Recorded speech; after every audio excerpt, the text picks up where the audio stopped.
right, ping pong. Good evening, everyone. How is everyone doing tonight? I hope that you've had a wonderful, wonderful week.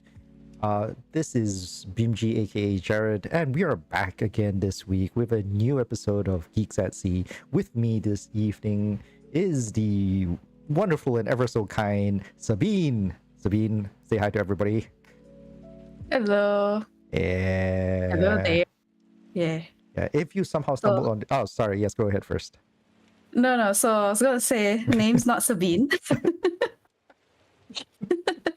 I've told Jared this story before, but basically, so my name is for Malaysians, it's actually in my IC, so I didn't pick this name. But my dad got it from Germany, and in German you pronounce it as Sabine. But I didn't like the za sound. Yeah, I didn't like the z sound. And in French, you say Sabine. So I kind of just took the s from the French and the behind of the German version and combine it. And yeah, I saw my name is Sabine. So, yeah, and that's how you say my name. so I have to okay, I know we've talked about this before, because the fact Yeah. is you've explained to me this story about a year ago in Gamescom when we were chatting at the event and stuff like that, and I can't recall what exactly how the conversation came up, but it did, and we had this conversation. And then and for those who don't know, All Cards on Table, like me and Sabina, we work together on projects on the side. We want to go too deep into it, but yeah, it's basically we worked on the side, and basically we're on these Slack groups and stuff, and it's one of those kind of things where you don't really hear her name being pronounced. Like, I don't hear her name being pronounced as much because we don't share an office, technically speaking, right? So it gets really crazy because I keep seeing her name crop up and it's spelled Sabine. right? And your brain reads it as Sabine. You'd have to very consciously and like with some small amount of effort, um like actually go, no, you're reading it wrong in your head. It is Sabina.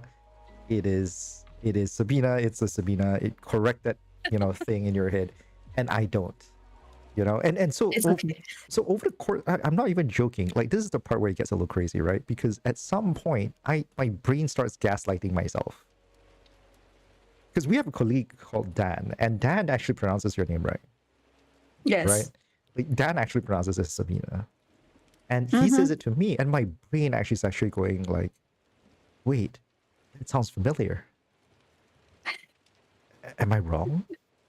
And then someone else pronounces it Sabine, and then you go, wait, yeah, that follows the pronunciation, like the spelling. So, what? So it's weird because you're like, obviously you're going to think that your memory's fallible, right? And here are different people who work with you in the same office with you on a day-to-day basis, pronouncing your name in two very separate ways. Well, Yep. okay, not entirely two very separate ways, but it's this two separate ways, right?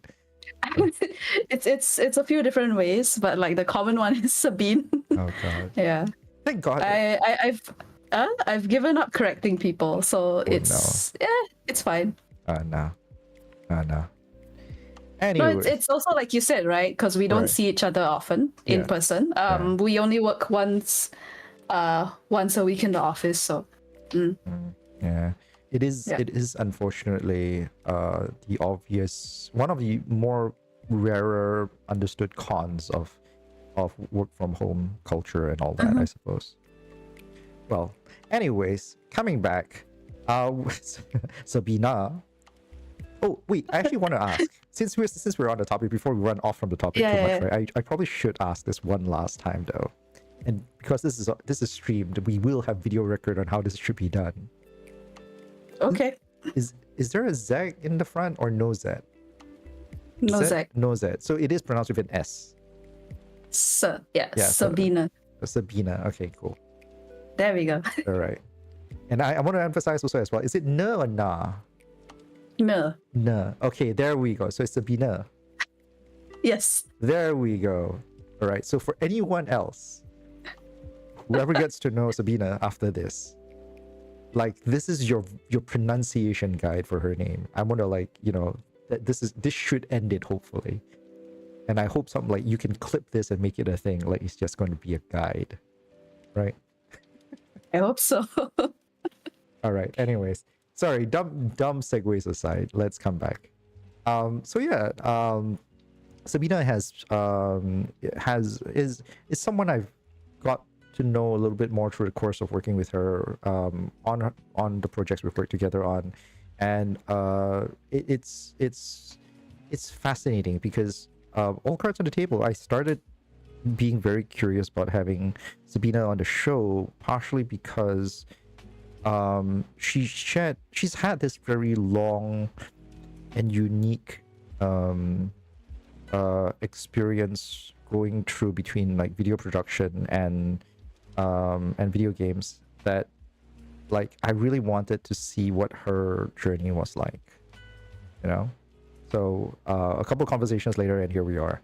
So I realized I'm jumping the gun a little bit here, so let's start from the very beginning, as we usually do with this show. Sabina, let's start with you. Tell us a little bit about yourself. Tell me the geekiest thing about you, and like how you got into it. Like, what's the first and biggest geekiest thing that you've got like you can remember yourself getting into? Wow. That's how we usually start all these shows, and let's start from the very beginning. Okay, like what's the geekiest thing? Man, I don't know. So growing up, I've never really labeled myself as geeky. Like, it was never a thing. But my dad was into films, and he's the kind of guy that would like have a home theater system. He'd spend on that. He'd constantly upgrade his speakers. So yeah, so I I mean, I got to enjoy like, you know, movies and everything, and he would like it's like it's his vice. He enjoys buying movies and watching it with a family. So I grew up with a lot of films, like say Star Wars, Star Trek, and what else? Alien, Terminator, a lot of sci-fi stuff, a lot of action, some horror too at some point, and eventually, yeah, you know, that grew my love of films, and then there was Harry Potter. I was also a big, I guess, Harry Potter fan. I read all the books. Yeah, as they were released, and watch all the movies, Really? obviously, and yeah. I don't have my books here, but yeah, I have every book that was released, even the one that was released past few years ago. That's like for a play or something. What was it? The Golden Child or is something. It Golden Child? I think I might grab it later, but yeah, wow. that. So, and then there was Lord of the Rings. That was the one that changed. I guess changed a lot of things for me, because my dad also likes to buy special editions, and you know, in special edition movie like those editions, they usually have a disc where it's like behind the scenes and how things are made, you know. And I would actually watch these things, and you know how Lord of the Rings, how they did this photography trick where Gandalf is bigger on screen, and then the Hobbit is just like further, but actually there's a trick to how it's done. So I took that and was like, okay, wait, if that can be done in film, I can do it in photography. And at the same time, as I was growing up, I was also into, like, I guess, photography. So I was learning all these little like tricks from behind the scenes and stuff, applying it in oh, you want to say something? Yeah, I wanted to ask, how old were you then? Like I think I was 16. Oh, that's not so bad. Okay, cool. Because I thought you were going to say like you were 6, and I was like, holy shit.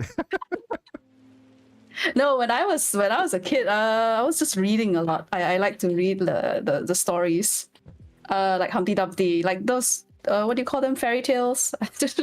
Very typical girl upbringing, I guess. Really? Okay. I color me surprised. I mean, like, I'm rarely surprised on this show, partially because the fact is, when I first started conceiving this show, one of the big things I've always realized is that we actually, like a lot of us who grew up in the 90s and the early 2000s kind of thing, if you really count that, because I'm kind of old by then. But if you grew up in the 90s and stuff, like, we share a lot more in common than most people think. A lot of our early geeky experiences are like, there's more overlap than none. The vast majority of all the people who were early attendees of CF, which once again was one of the earlier premises for this show, a lot of them started their first introductions to comics and manga in general, split between two different things. One of it is Old Master Q, and the other one is Doraemon. It's usually these two. It's not even like Dragon Ball or anything. It's usually these two. Yeah. Oh wow. So, yeah. I don't think I was ever into anime when I was in school. Yeah. So my family didn't have Astro at all. So I never got access to, I guess, the, what was it, Animax at the time. And I just watched whatever was on TV, basically. I mean, Doraemon in Malay dub. What else did we have? Yeah, that was in RTM1. That's why, like, there was the most common overlap for everybody because it was on free TV. It was on national TV. Yeah, exactly. Right. But I was never really into those. I was more into films. That's fantastic. Because of my dad. Yeah, so it's a slightly different, I guess, route. Yeah, no, absolutely. Look, the fact is, everyone has their own geeky thing. Like, I've had people who who started off with, like, you know, Marvel, DC, and all that stuff too. I've had a friend of mine who was here. He runs Buzz Pop now. Fantastic guy. His stories were all from like Star Wars and stuff. He was talking about the figures and the toys that got him into it. Fantastic, you know. Yeah. Wow. Okay. So I had like, I guess, a bits of everything. Yeah, exactly. So, right. Yeah. Okay, wait, Chop. I do. Once again, I haven't done this show in so long. I actually forgot a very important disclaimer. So I'm probably going to like I'm going to come back and tag this section here because it's important because I need to bring this up if for anyone and everyone who's only ever seen this show. Like this is your first and only episode, right? So I need to put up 3 disclaimers real quick, right? So number 1, me and Sabina here, Sabina. This is how bad my memory is. Me and Sabina here are we're going to be discussing a lot of stories between us.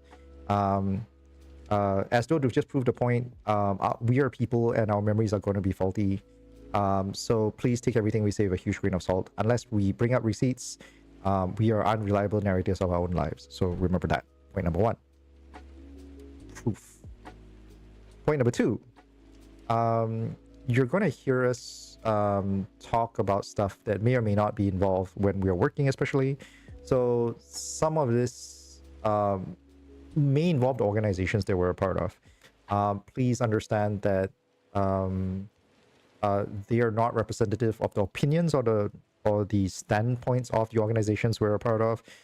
If you've been part of any organization at all, I hope you understand that one person's opinion does not necessarily reflect everybody's.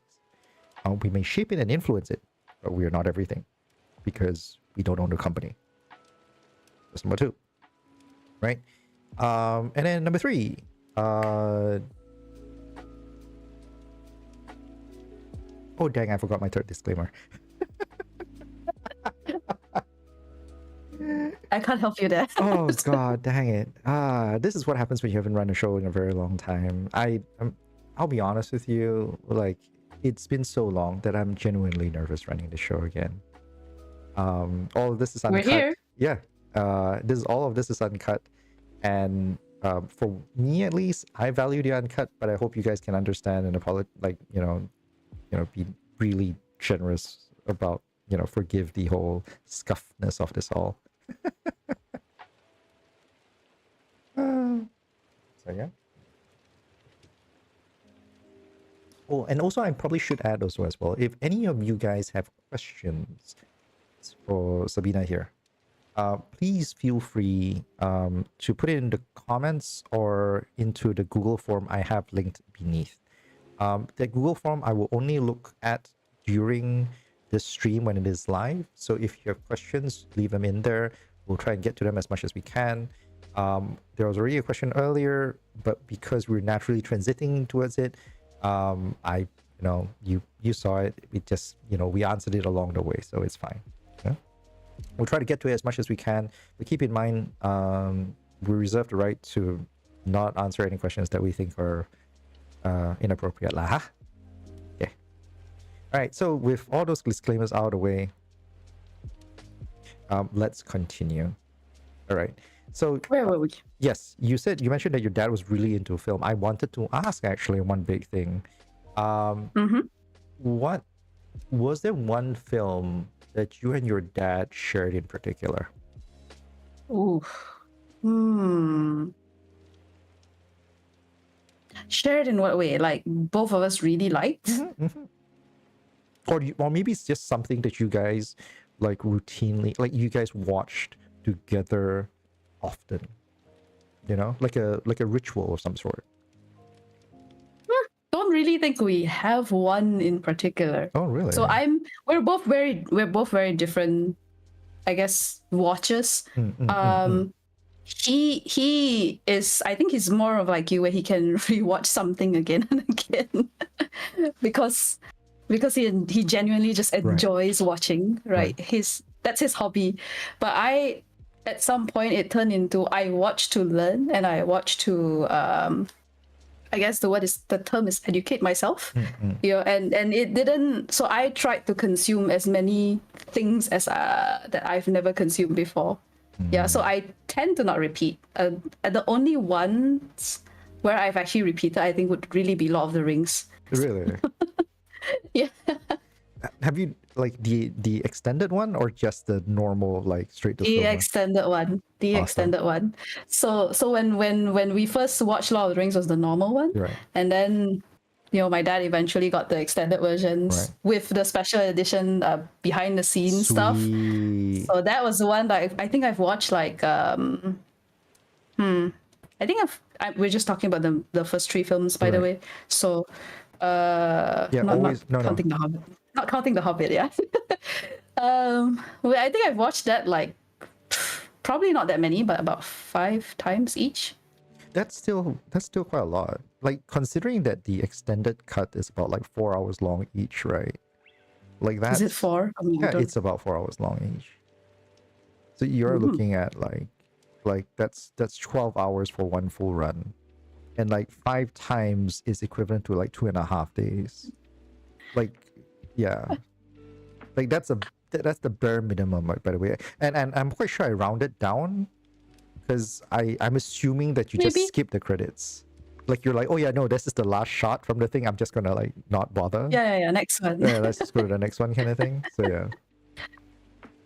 Yeah, but pretty much that was the films trilogy. That was the trilogy that made me decide, like, okay, you know what, I think I want to do film when I grow up. Yeah. My mom was not really into it at first, I think, because she was. I decided like in high school, like, oh, this is something I'm interested in. I wanted to do something that's a little less sciencey, a little more artsy. But I guess at the time in school, it was like the smarter ones usually go for the science stream. Yeah, and in my school we had like in my high school we had 6 classes that were science stream and 2 classes that were art stream. And I think my year was the first year where it went from 1 art class to 2 art stream classes. And we actually had like students from the top, I think let's just say top 50 out of like 200 plus students. We had students from the top 50 deciding they wanted to do art stream. And that was like a rare thing. So it was kind of weird. It's kind of weird. But my mom, it's weird because the year before nobody did that. Like all the smart ones stayed in science stream. So I'm not calling the art stream students stupid, right? Because it's 2 different things. Yeah, and my mom literally said to me like, okay, you know what? You stay in the science stream. After you finish Form 5, you can decide where you want to go. It's easier for you to choose. Yeah. So okay, fine. Sure. My dad gave me the same. Like my dad more or less threw the same stuff at me. Thing. Yeah, because like I'll be honest with you. Like my only problem with science and math, and I would have been probably doing science and math if it wasn't for the simple fact that I kind of got bored. Yeah.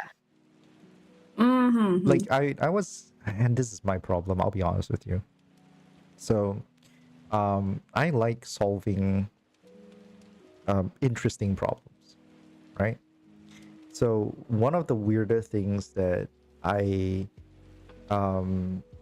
felt like I had to go through when I was studying math and science was that phase of practicing, because you do need to like solve problems over and over again, use them over and over again to make sure that you really get the gist of like what you're doing, like really have the formulas at the tip of your fingers kind of thing, like that habit kind of thing. That was a weird process that unfortunately I needed people to work with me through, if you know what I mean. Yeah. Like if the problem was that like on theory, on paper alone, I was kind of bored.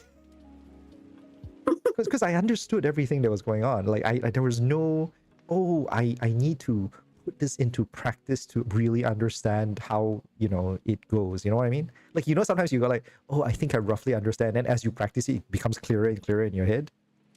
Yeah. Like for me, it was a lot of no, I get it. Okay, sure, yeah, no, this makes perfect sense to me, that kind of thing. And the problem with that mentality is that if you couple that off with the standard weakness of human memory, you will forget stuff really quickly. Like when you sit down into a test and the pressure is on and you have a timetable, a time limit and all that kind of stuff, you can't pull that information from the back of your head forward and answer the questions in time. You know, that kind of thing. And so yep. And that's always going to be a problem. And so I didn't do too well. Yeah, I suck at history. I actually failed my history. Oh God, my history was, I think, when we were in SPM, my history was my only, like, my borderline failing subject. Oof. Yeah. I failed it in my SPM trial, and I was just grilled for like a good while right before SPM. And SPM, I think I got an A. I don't remember now. Yeah. I mean, it was kind of a miracle to even get A, because I'm not good at memorizing. Yeah, the thing is that, like, I don't think I got A.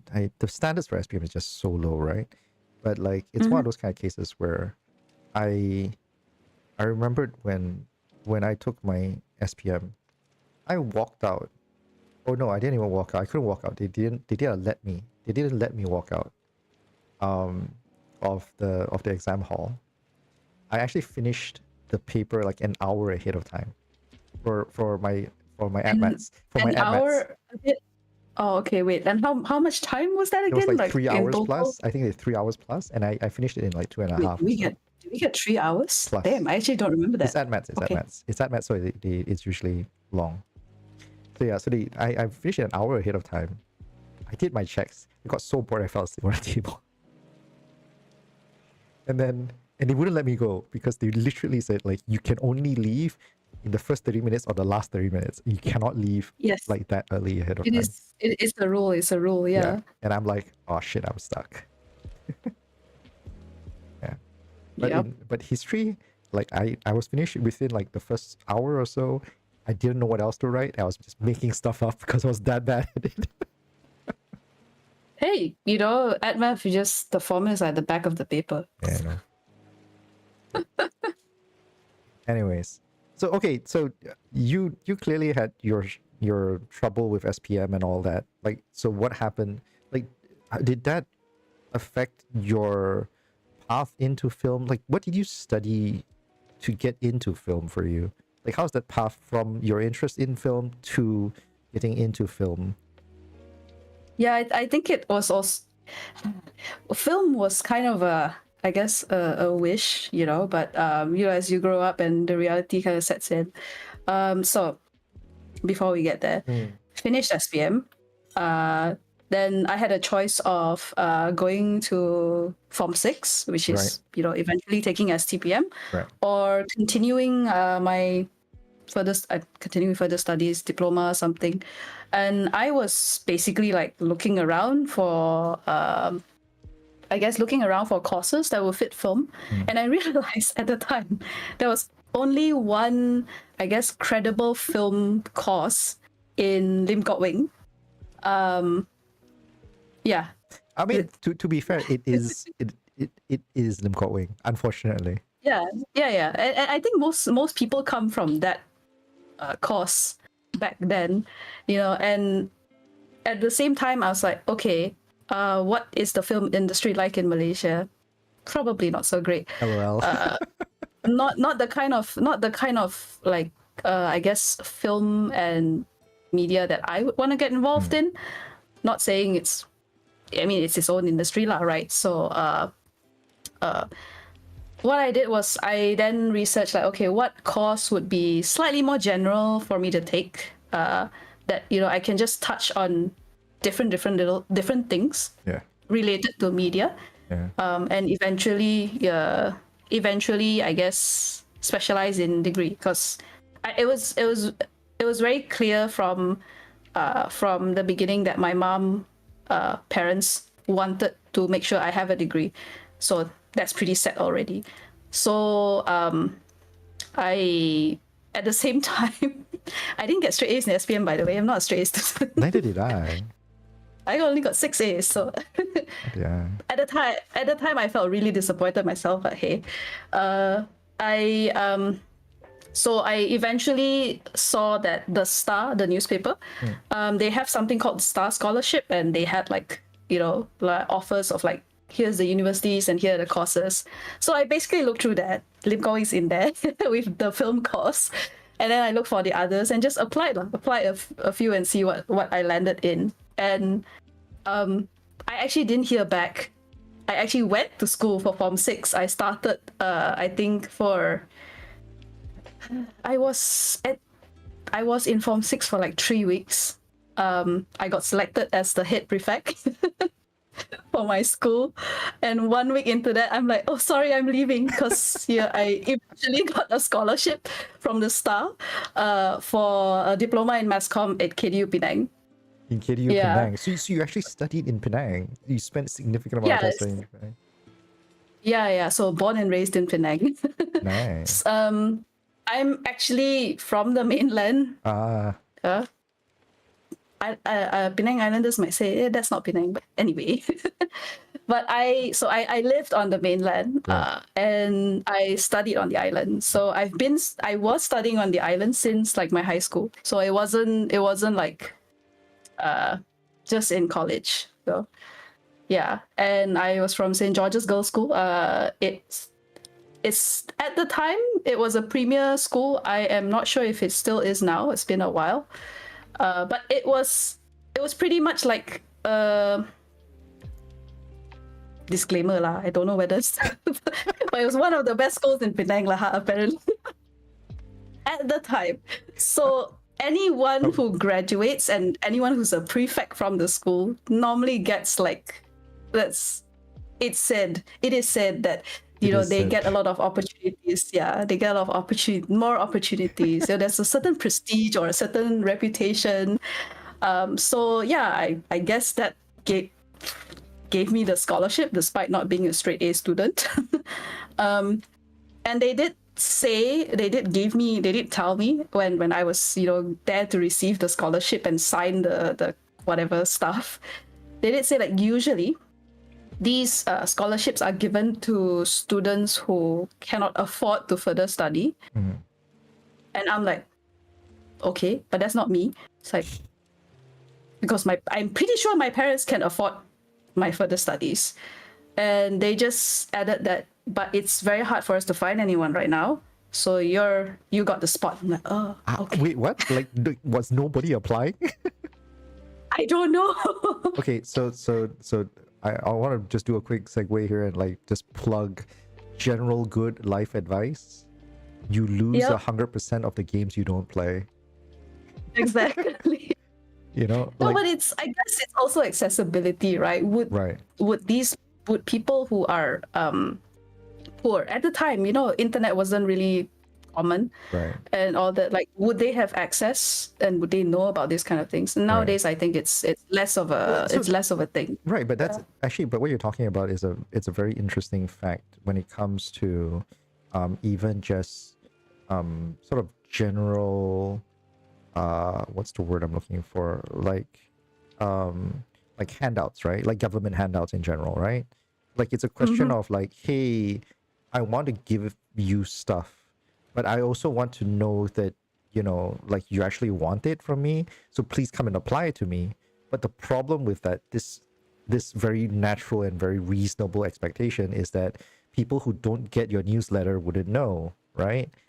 And with like how we receive news being so like erratic nowadays, like from different places and all that kind of stuff, like how do you even guarantee that everyone gets word of it, especially people who are going to spend their 9 to 5s more buried in work than in news, right? So very often the people who need these helps the most don't actually get the help they need, which is kind of insane. Yeah, it's a very weird it's a very weird paradox of these kind of things. It's like, oh yeah, I want to help you out, please go and apply. But the people who can't afford to apply, like know to apply, are probably not completely destitute. I don't know, maybe that's their way of filtering. I really have no idea. Yeah, because the other scholarship recipients that I met, one of them single parent, so I'm like, okay, that's fair, that's understandable. Another one is comes from a small town, so it's like it didn't match right what like where I was coming from. I'll just say I'm from a middle class family, so yeah. And it just felt weird, like, okay, do I deserve to be here then? Like, you're telling me this, why? Can I ask on that note then, Sure. like for the entire scholarship one, right? How did they work? Was it like, hey, here's our entire budget, and then like we pick people who are asking and like allocate accordingly, or did they have like say, oh yeah, no, we have this one slot for KDU, like this specific program in KDU, and like, hey, please apply, like whoever wants it, kind of thing? Like, is it like specific to the course, or is it like, oh yeah, no, we're just taking just general one, give me your pitches? I think it's specific to the institute, because when we do have there is a, like, I guess, receiving ceremony and everything, and we met like in a hall.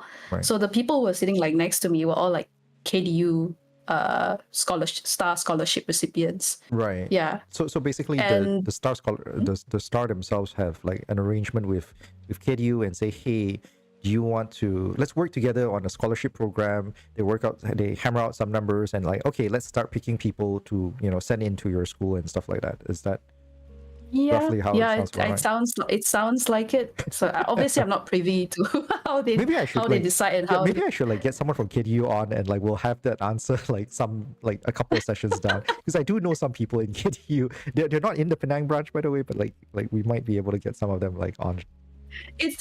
Man, that was an extensive list. That scholarships, the scholarship thing, I remember it being listed on like the Star newspapers, like really huge piece, right? An entire page of like all the colleges and universities that were in it, with all the courses that you can apply for. Fascinating. Yeah. So I don't think it's like one slot per course or something. I'm not sure. Yeah, no. I mean, like one slot per course is just a number I'm pulling out of my caboose, right? Like it's just it's an estimate. Like, right, the numbers can obviously vary, the number of courses can obviously vary. It's just, I'm just trying to figure out like what the framework looks like, Yeah, and you know what the requirements were? Right. Just don't fail. So as long as your CGPA is 2.0 and above, you're fine. Yeah, almost. You don't have to be like the best student or anything. Borderline passing. Yeah, you just have to be passing. That's it. And that's exactly what the scholarship is for, is to make sure that people who don't get the opportunity to do it. But hey, I guess I was somehow lucky. So yeah, that happened. I was at KDU for about 2.5 years. And I think the most interesting experience that I had through the entire thing is not in the college, but during my internship. So at the time, the diploma in mass comm course, it practically covered everything.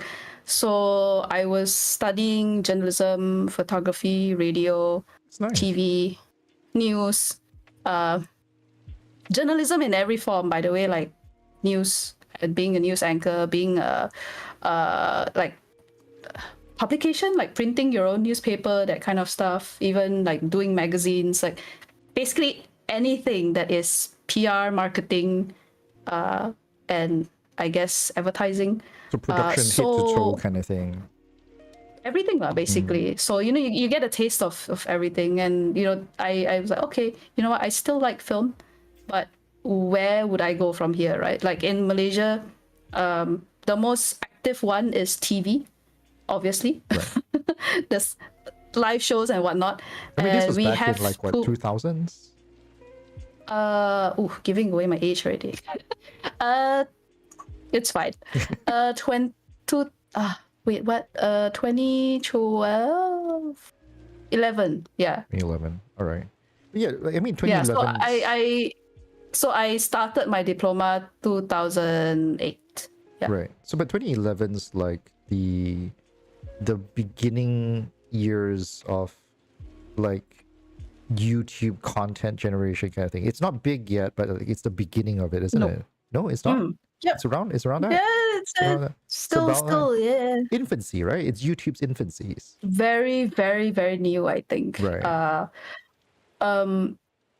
But yeah, so at the end of my diploma, I was like, okay, where do I go from here, right? Started applying again. And degree, there was a few more choices. Right. Lim Kok Wing was still a choice. There was another one in Ipoh, which I don't remember now. I think it was Tar College, nor Park College has university. a degree for film? For film, yes. Oh, interesting. It's either film or TV production. Excuse my memory because I cannot remember by now. And my parents also decided, like, why not try overseas, right? And so, okay, sure. So I applied. So locally, I applied for a STAR scholarship again. I tried again. Hey, who knows, right? So I tried again, and then I applied overseas as well. I think to the UK. There was Teesside University, Sunderland University, and a third one which I forgot. North something. Okay, so I was just waiting for a while for the results, and while waiting, I went for the interviews for the STAR scholarship, blah blah blah. Actually got offered the STAR scholarship again.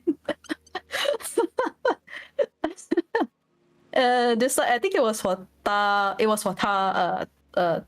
Uni lah.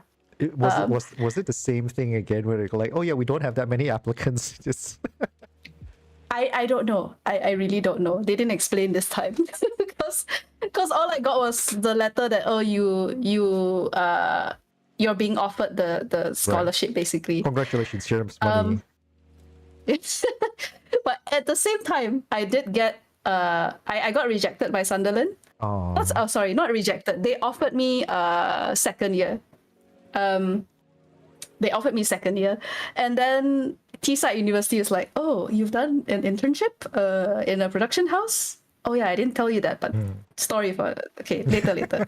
But they got so they offered me final year. So that means I only needed to spend 1 year to get my degree. Oh, that doesn't sound so bad. And so I discussed with my parents. Eventually, we decide to take the Teesside University offer. And what I think what was the I guess the point that made us choose that was Teesside was a very practical based learning university. Right. So a lot of it was projects. So it's less classes, and the facilities were great. Get to doing and stuff. Yeah, which is great. So I accepted that, rejected the STAR scholarship, and as we say, yes, everybody, as we say, went on a PAMA scholarship. You know, I joke that is the father and mother scholarship. You'd be surprised at how often that common that scholarship like is referred to that way. Like it genuinely like I've known so many people just refer it as PAMA all the way. So I never took PTPTN. Yeah, me too. I think my entire degree was which thankful because I didn't start my working life with a loan, but I spent I think 9 months, and it's a bit of a small regret because when I joined when I started my degree, it's straight into final year, and it was just projects and research. There was one research subject, and this is like me coming from like a Malaysian local I guess system. That was like such a jump, and I didn't get to learn anything. It's one of those kind of weird problems about like when you get into a job. I think even applies when you get into a job, right? Like it's a question of like how much ramp up time do you have into being able to do stuff. And sometimes you like I've often said sometimes, like last time when I was working with a company and all that sometimes like your probation time, right, is really not a test of whether you can do the job, but how fast you learn to do the job. You know, like it's not 3 months to see whether you can do the job well. It's to see whether you are even like you're learning at a pace that's reasonable. You know, that kind of thing. I agree, and I really didn't have any ramp up time. Can you imagine? Like I didn't even move out of home for my diploma. So I was staying on the mainland and going out to the island every time for class. I drove myself. Oh God! And God, thank God, some level of independence, right? I thought you were boating your way across. Oh, the ferry is one way, but you know, it's like take a speedboat and go like Dayong Sampan your way through or something like that, right? Yeah, we have the Penang Bridge. So I all good. By the way, I just want to flag out, like, I'm doing this partially for the jokes, partially because like I think some people overseas do watch this. I do occasionally get people like, oh yeah, I don't know whether it's a VPN or something, but like some people from, you know, out of KL and all that do watch this. So they have no idea how Penang is like, and nor do they have any idea how, like, you know, Malaysia is like outside of Kuala Lumpur. Right. So every now and then you hear stories about like some kid in Sarawak having to climb a tree to get Wi-Fi, which is true, by the way. I'm looking at you, you know, current existing government, please do something about that. But yeah, like it's a thing that still happens. At the same time, you tend to wonder how it's like in any other place, and without knowing anything else, and knowing that you have to cross, you know, over to an island. I really have to believe that some idiot out there thinks that Penang is this like weirdly rural area where you have to take a perahu somewhere and like just slowly, you know, like paddle boat your way across to get onto They wouldn't even know what perahu is. Yeah, I know. I'm just using it like, you know, just to break away a little bit from the overly anglified, you know, way of presenting shit that I've been doing, you know. I want to give some Malaysian flavor to my English, you know. Okay lah.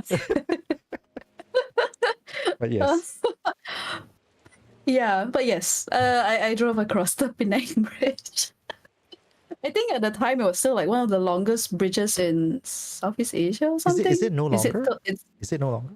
I mean, the second bridge is longer, so. But I thought Penang still held on to like the record. I'm not sure. Yeah, maybe with the second Penang Bridge. I'm not sure if anyone's really keeping records these days. No, I'm not keeping records either. Yeah. Where was I? Yeah, degrees. So like going in with no ramp up.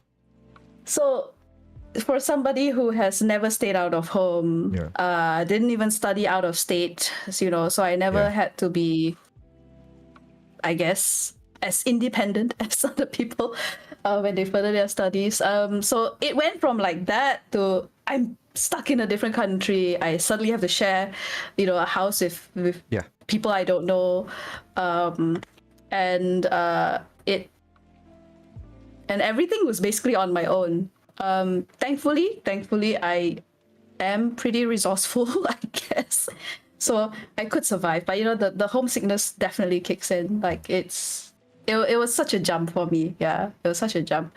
But I don't regret doing that because I guess from then on, it just like I just never really stayed back at home with my parents for a long while. I guess that was like the start of like, here, leave the nest.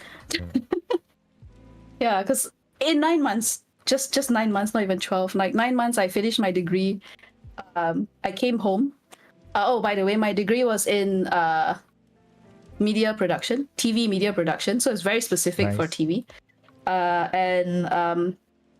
I said, it was a very practical experience. So I was actually trying to specialize in video editing. So they gave us access to like, you basically have full access. There's a building with like multiple editing rooms.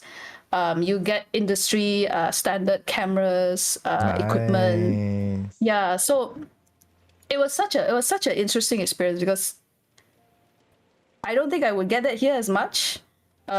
We had to use like the handheld Sony cameras in my diploma when we were trying to do film stuff. I think that was probably true like back then. I think things have changed quite a bit. I've seen a couple of students carrying like really nice nifty cameras now. I mean, back then tape was still the thing. Yeah, like VHS, right? Yeah, tape. Yeah. And it was the tiny ones. The Betamax? In the. Are you guys using Betamax? Oops. I think so. I don't even know. I don't remember. There was Sony cameras. It's been a while as well. I'm, I like I'm not a film production guy. Like so here's the thing. I am always jealous of everyone who actually pursued a degree. I think there's a part of me that should have listened to my dad a little bit more and actually pursued that degree as well, because my extent of my formal education was in the one academy where I only have a diploma in animation. And the fact is, I've never animated a day in my life, in my professional career. I think back then it mattered more, but nowadays not so much. I disagree. It's really dumb because right now, with AI and everything else, unless you're really willing to just openly lie on your resume, like there's so many weird requirements where they just expect you to have a degree as like a baseline, and it doesn't really matter how many years of on the job experience you have, which is insane in this industry, right? Like when we were studying, or like rather when I was studying, like games design as a form of formal education wasn't even a thing. And keep in mind, I graduated in like 2009, which was like 2-3 years ahead of you, right? Like game design as a course wasn't even a thing. So to say like, oh yeah, we want you to have a degree from like in game design or games development, it's like, excuse me. Back then, but now we see it. Yeah. So it's really weird, but at the same time, like to be fair to a lot of these requirements, they do say like, oh yeah, hey, give us your portfolio instead. We're open to that. But a lot of my portfolio is not hands-on like game production. Like a lot of it, my biggest portfolio was my time running ops for Gumi, where I was running for like Final Fantasy Brave Extras and stuff. So like my design chops and all that has been like sort of ironed out and like built based on like live ops and shit like that, you know, by comparison. It's very different. I'm not saying that it's not different. I'm saying that, you know, hey, it does put me in this kind of very weird spot when it comes to like, oh yeah, no, totally, this is my portfolio, you know. But I am jealous. It sounds like a lot of fun though. It was only 9 months though. It's not like a full experience of a degree, I guess. Like, because like I said, when I went in, it was just projects, multiple projects and like one research paper. So I don't feel like it was like I learned some. Yeah. Okay, I guess. But that's also like coming from everything was very in the like textbook, you know. Yeah. You're coming from that kind of education system. Yeah. So it was so different and so shocking, but I felt like it did prepare me for the working world because hey, you know, you're just gonna like jump into it. There's nothing for you to reference. There is no textbook that's gonna be like, here's your job description with every single thing detailed out and like steps 1, 2, 3. JDs are a reference point in this industry. Yeah. Pretty much. I don't know if I do everything on my JD. I do a lot of things that are not to JD too. I've written JDs before where I feel like in the back of my head was like, I'm going to write this as vague as possible so that you like you'd have some idea of what you're going to be doing, because let's be honest, none of us are going to be absolutely sure. Yep, exactly. Did you immediately find a job after your degree? Like, did you manage to find a job immediately? Oh yeah. So, you know, I always joked myself that I never really had a break.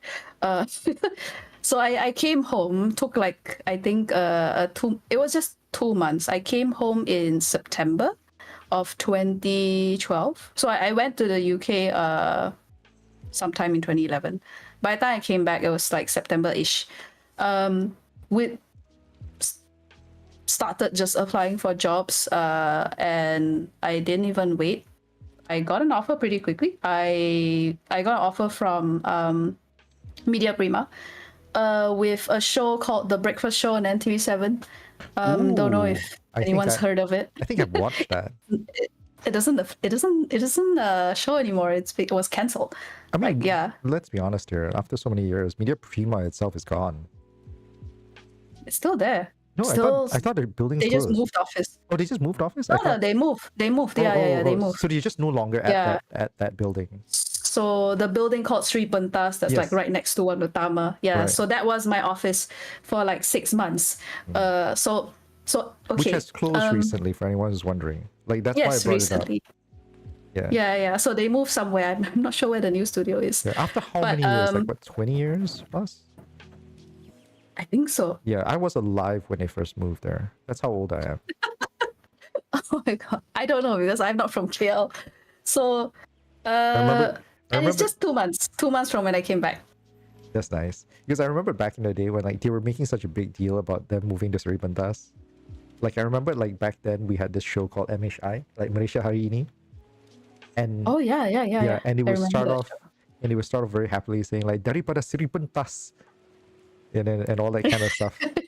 And like all the news. Yeah, because it's great. It's very well equipped. Yeah, the fact that they have their own place was a big deal back then. It was a huge thing for like Malaysian TV, and they made a huge thing about like saying, oh yeah, here we are in like Sri Pentas and all that kind of stuff. We're here live from Sri Pentas and all that kind of stuff. Obviously, they were talking in Malay. I'm just not arsed enough to say it properly. You know, like all that kind of stuff. No all the worries. gorgeous things. Yeah. So but here's the thing, right? Like earlier, I said I was trying to specialize in video editing. So I applied as a video editor, and they decided to offer me an assistant producer role. Feels like a weird. I don't know how the so I was like, wait, what? The Jenga is supposed to work here. Yeah, I'm like, okay, that's not really what I want to do, but it's my first job. Like, okay lah, like, that's just like, get my foot in the door and, see what's there, right? Because you don't really know how something works for real. And before we go further into the job thing, I said earlier, right, like for my diploma, I did an internship. And my internship is different from like working in Sri Pentas because for my internship, I interned with a video production company that did ads for TV. Yeah. And so basically it's project based, and projects can be anywhere from like, I think, few weeks to like 2 months, depending on, how long, how long was your internship though? 3 months. Oh, okay. Yeah. But I was quite lucky because the time when I was doing my internship, we had some very interesting projects. And nice. the production house that I was with, they had pretty big clients. So clients like Cellcom. What else am I? I'm not remembering. Because I'm remembering like Cellcom is the biggest one. It was Xpex, if you remember, Xpex Prepaid. Oh my god. So there is an ad for Xpex. I don't have it anymore. It's been a while, but there's one where there's a view from like the top of a building, and you see the lights show an X on the streets. That was the ad. That was the ad that I interned on. I'm sorry, I have no recollection. But if yeah, anyone, but it's already. Look, if anyone finds it or sees it or like watches this video and like knows where you can find it on YouTube, just please link it in the comments below. I'm happy to like just paste it down there. But yeah, I think you can find it on YouTube somewhere. I'm pretty sure if someone tried, they can. I'm pretty sure if someone tried, they can. If they can, but if I have to describe it to you, it's basically Xpex Reload, I think, and this was interesting because it was filmed at night in KL City, and it was filmed over 2 nights. We actually had a location that was like right in front of an LRT station. I think it was Masjid Jamet. Sounds like it. Back then. Yeah, and the name of the station didn't change. Yeah. Back then, right? Oh my god, it's been years. So we actually prepared like before the rush hour, before people came, like we're leaving work. So we set up everything. I was just an intern, so I was just like there to help the runners basically. They didn't let me handle the expensive equipment. Yeah. I'm just an intern, so it's understandable. Yeah. But so it was a fun experience for me because it's like, oh shit, this is like real. We're doing film, we're doing it right smack in the middle of Kel City. And never in my head I was like, oh, this is actually like a very lively industry back then. Yeah, but you learn more and more like, everything is like I said, project based. Almost everyone is freelancers. And you will have periods where there's just no work because it's dependent on when the companies have budgets for ads. Yeah, and it's mainly cinema and TV ads.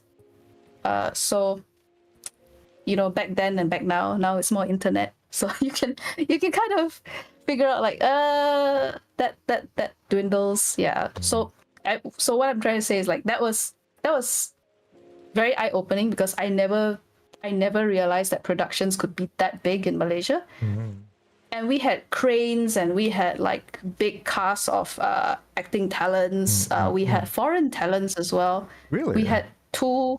So we had two foreign talents from Thailand and two from Malaysia for the main cast, and then everyone else was just like calafela. Of course. Like we're there $50 a day, like stand around kind of thing. Okay lah, not 50 lah. But is that like high or low end? I think we were on the high end. The talents get it a little bit easier than the rest of the group. So we filmed at night, I think all the way to like 1 a.m. The talents get released and then the production crew has to basically keep stuff, right? And leave. Yeah, so by the time I got home, I think it was like 4 a.m. So slept. And then the next day wake up at like 9 a.m. and then repeat. So it was a 2-night shoot. So that was a fun experience. I swear nothing prepares you for crunch time more than TV production. Like I think TV production just like drills the idea of crunch time into you. Yeah, it was crunch. It was really crunch. But I enjoyed it because it felt like I was being on a film set, right? And it's like, oh, this is close to what I wanted to do. Camera. It's like, ooh, behind the camera. I didn't want to be in front of the camera. Well, you're in front of now. Yeah. But that was like production for ads. So that's like one part of the industry. And then when I finished my degree and joined Media Prima, it was for a live TV show. So that was a whole other experience. It was a morning TV show every day of the weekday. Yes. Was it every day of the weekday? Yeah, every day of the weekday. And we did it in 2 shifts. So you basically had like a morning shift that would come to work at like 5 a.m., 6 a.m. Yeah, it sounds about right. 5, 4. If your show started at like 7, you'd be like 2 hours ahead of time kind of thing, right? Yeah, it started at I think 8. I think it was 8 a.m. Okay. So we had to get to work by 6, gathered together. Right. One of us will drive a van to a studio that was outside of Sri Pentas. So there was a whole other studio. So you had a separate stage set up completely, like in okay. In Glenmary, somewhere in Glenmary. Oh, okay. No. So like for those who don't know, like Glenmary has a lot of like warehouses and factories. So my assumption is like they probably rented a space that was large enough to like just accommodate all these studio sets and stage sets and stuff like that. Yeah, I think so. So like basically the morning crew, the production crew would do that. We go to the studio outside, run the show, and then what the regular time crew would do is they prepare for the next day's show. Yeah. Oh, so it's always you're always preparing for the next day. Yeah. And we would actually change shifts every week. So like if this week I'm on the morning crew, I would take the regular shift the next week. Yeah. So but that must really screw up your biorhythm, right? Like it. Oh yeah. Like you. It did. It did because I have to change my sleeping hours all Right. the time. Yeah. And but it was my first job, so I didn't really know any better. And at the time, yeah, like I think in the beginning periods of your career, doing these kind of things are always a good idea, right? Like just trying to pick up and learn as much as you can. Yeah, you're trying to see like what the industry is like, right? Yeah, get as much perspectives as possible, right? Yeah, exactly. So to me, it was just like, okay, I'm just gonna be here and just like learn like how things are run. But at the time, what happened was everybody was on contract, so you weren't given. At least I wasn't. I don't know if everyone else was, but I didn't have EPF, SOXO. Yeah, which is normal for contract stuff, right? All the nice stuff. Yeah, all the nice stuff. But then at the same time, I think EPF was making it like, was it EPF? Compulsory that even if you're on contract, you have to be paid EPF. Oh, okay. I didn't know there was a back thing. then. I'm not very sure. It's because it's been a while, right? But I think that was becoming the case. Yeah, like Malaysia was a little slow to that that arrangement, right? Like where they were like, oh yeah, no, this is mandatory. Like you need to have a retirement fund set up for your contract staff workers and all that kind of stuff. Yep. And you know, it felt so like, oh, is this? I think at the time is when reality starts to sink in. We're like, okay, is this the industry? Is this how the entire industry works? Is everybody on like contracts and, you know, job safety, job security, and all that thing? It's the LOL. Like, is there a better alternative? You know, and my contract was for 6 months. And towards the end of my contract, I was kind of being bullied at the workplace. So I had my manager shout at me in front of everybody, blame me for something that wasn't exactly my fault. And for context is, an editor left, and I saw the opportunity to be like, okay, that's what I originally applied for. So I talked to the person who was running the morning show and was like, hey, can you like put me in there, because that's what I applied for in the first place, and you guys offered me something else. So, and like now that I look back, like, thank God I asked for it. And wow, I must have been very brave or stupid. But you know, I managed to change, so to speak, my job at the time. So I was doing editing, I think, for the last like 3-4 months of my stint over there. And in my last month, that's when I got shouted at in front of the entire team, and was like, oh, your editing sucks, like you don't use enough footage, you don't. I'm like, hello, the footage comes from the producers, I only use what I'm given. And just for more context, the editing rooms have no internet access. You and the way we edit stuff, we do it on an Apple PC, on Final Cut Pro, and then we record it onto a tape. So it's not even digital. I just want to really quickly cut in here for any of those like Apple addicts that are watching this show for some reason and wants to point out that they're not PCs if they're Apple. You're absolutely right. They're not. But I'm not going to correct Sabine for that. But yes, I guess. Yeah. So it was a desk, an Apple on a desk, I guess. Okay. Not the edible kind. Anyway. Not the edible kind. Yeah. So whatever editing was done on the Apple, we had to record it onto. There's like a whole other room. Yeah, like that's connected to the editing room, like just a deck of like slots for all your tapes and whatnot. Do those still exist today? Like, do they still exist? I have no idea. Digital age? I don't know. I don't know. I don't think so. I assume that they're just completely replaced by like DVD burners, if anything, right? Like if DVD burners are still a thing at all, like right now, I assume that everyone just like loads them into hard disks and just carry them around, or just uploaded them to a cloud and like just like, oh yeah, by the way, yeah, it's in the servers. I mean, CDs and DVDs kind of existed back then already. It's just that the tapes were reusable. Right. Yeah, so reusable and more reliable than I guess rewritable disc and whatnot. So you just record over yesterday's stuff, and then that tape gets brought to the studio the next day. So we have also 2 tapes that like go in rotation. Like, aren't you guys like worried that like either you need like yesterday's tape, or the day before yesterday's tape, or like for example, or maybe like for some reason it's like, oops, the footage didn't like get recorded well enough, and for some reason it's like, oh, oops, there is like yesterday's footage in here and some stuff. Oh, that's happened before. Oh, shites. Mistakes. Yep.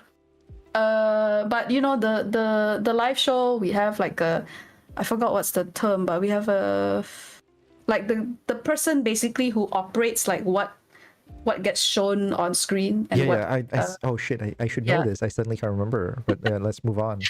Like I know what you're talking about. It's like it's in the room with all the monitors and going like, oh yeah, we should change to camera 4, change to camera 5, and giving like instructions. So you have like so you have a director that's like giving out the directions. Okay, change to this, change to that, and you have you have the operator who's called we just said switcher at the time.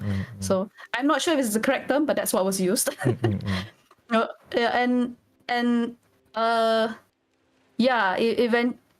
And from my that bullying experience, I guess I thought like, you know what, it's not that nice to work here, and despite that I'm not getting like the benefits of a full-time staff. And I was also hearing things like it takes people like 10 years of working there to become a full-time staff to get the benefits. I don't know if this is still true, but that was what I heard back then. Hopefully not. Yeah, I probably should. Sorry, go ahead.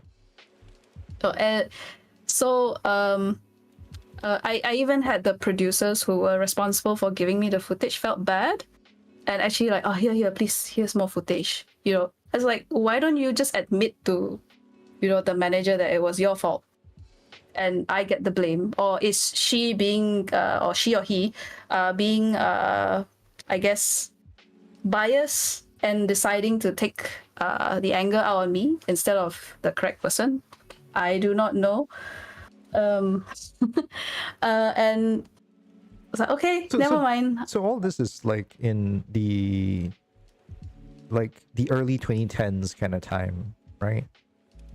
Like this is the scenario. Okay, so this is 2012. 2013, early 2013. Right.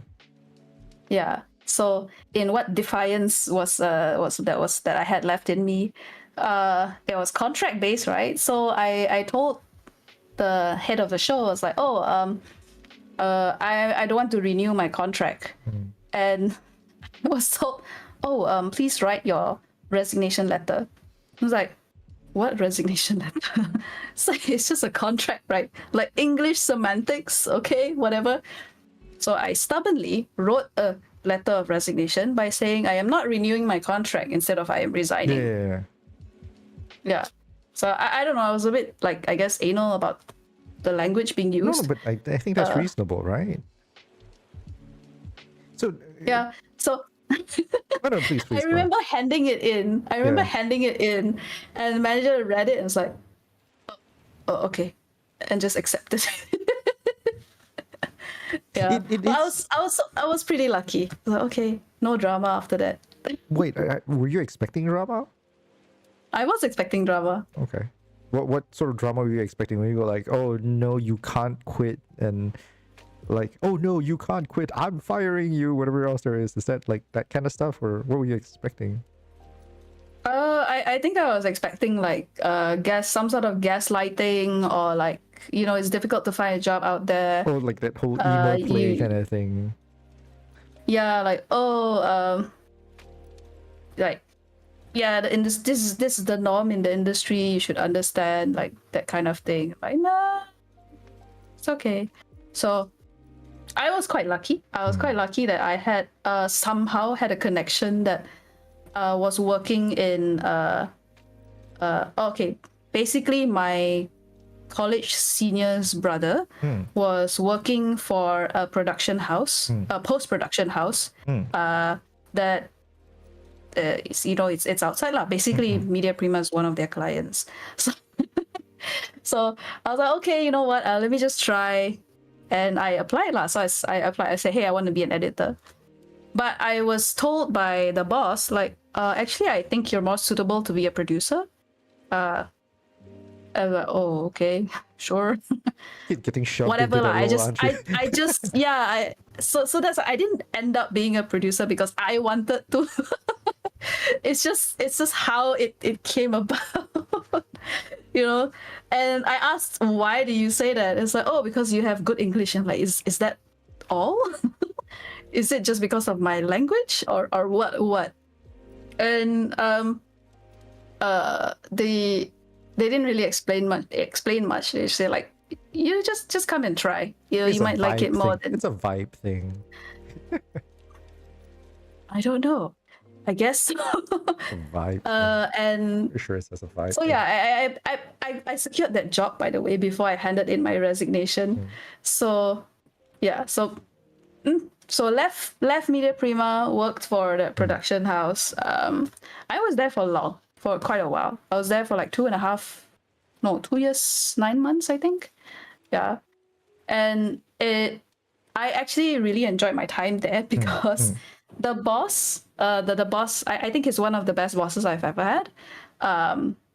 Among the many managers and bosses that I've worked with, one off, yeah, not the, but one off. He was very generous with knowledge, and he basically guided me throughout. Like, okay, here's the process. Here's how you write it. Like, but he would also give me like enough freedom to make decisions. And this is just my second job. Like, I'm still new to the working world, and I'm not used to like, okay, am I in a position to be making decisions? And I'm also like, and I'm also doing negotiations with the clients for the company. Like, oh, this is like, oh, if you need say the client contacts me like, hey, I need this ad for like and this is what I need, 30 seconds, blah blah blah. So I would basically be like, okay, this is what you need, all right, and I would basically write the quotation for them. Yeah, so it was like, okay. So I want to just highlight at this point, like, how many years of experience did you have at this point, like when you were starting these conversations? Has it even been one? No. No, not even 1 year working experience. I think. I guess some people have to like start swimming from the deep end, right? Yeah, pretty much. And I got the same title, like assistant producer, as well as offered to me by Media Prima. So okay lah, I guess I'm a producer now. Yeah, so I guess let's just roll with it. Yeah. So okay, this is where life is taking me. So let's go with it. Yeah. And I guess I just produced because it was a I guess I just produced. And what does the word producer really mean? But anyway, that's a whole other topic. That's a conversation we might want to have later. But let's move on first. Let's keep it going. Yeah. Yeah. So I did that for quite a while. Like I said, 2 years, 9 months, and I had clients that were like Maggie, Milo, a bunch of I think there was banks too. I think HSBC was one of. No, really? RHB was one of my clients. Okay, yes, okay. RHB. So like it's all these companies that they're wanting to do ads for TV, YouTube, cinema. Yeah. Okay, so not just FMCs, but like financial services, and all the other stuff. Like the range of clients is pretty diverse. Yeah, it's quite diverse. I think we had what do you call L'Oreal at some point. Did you do the Pantene stuff as well? So it's a range of stuff. Like I've done what we call localization. Right. In the ad stuff, it's more like here's the raw footage that's been done by like the HQ or some other country or whatever. You just need to localize it to the Malaysian market. So we put in like the Malaysian pricing, or we rewrite the script to sound more palatable or understandable for Malaysians. All right. Yeah, because you're writing for like American or European is very different from like writing for Malaysian, or even like just take the Southeast Asian countries. How you would write a TV ad for Indonesia and Singapore and even Malaysia is already different from each other. Right. So I assume also like the localization process obviously involves you like looking for VAs to do voiceovers and like was dubbing a thing where it's like where you have situations where obviously the foreign ad is going to go like, you know, speaking in Tagalog, for example, right? And you have to like do this kind of weird like ADR where it's like, yes, this product is wonderful and it tastes like the heavens.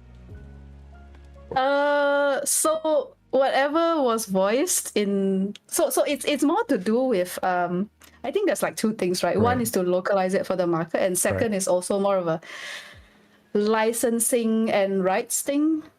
Oh, okay. Because if you use a talent's voice, I think overseas it's more expensive. So what you want to do is you want to use the local voices. And in Malaysia, we have a voice guild, and they already have, for those who are in the voice guild, they already have rates that you need to follow.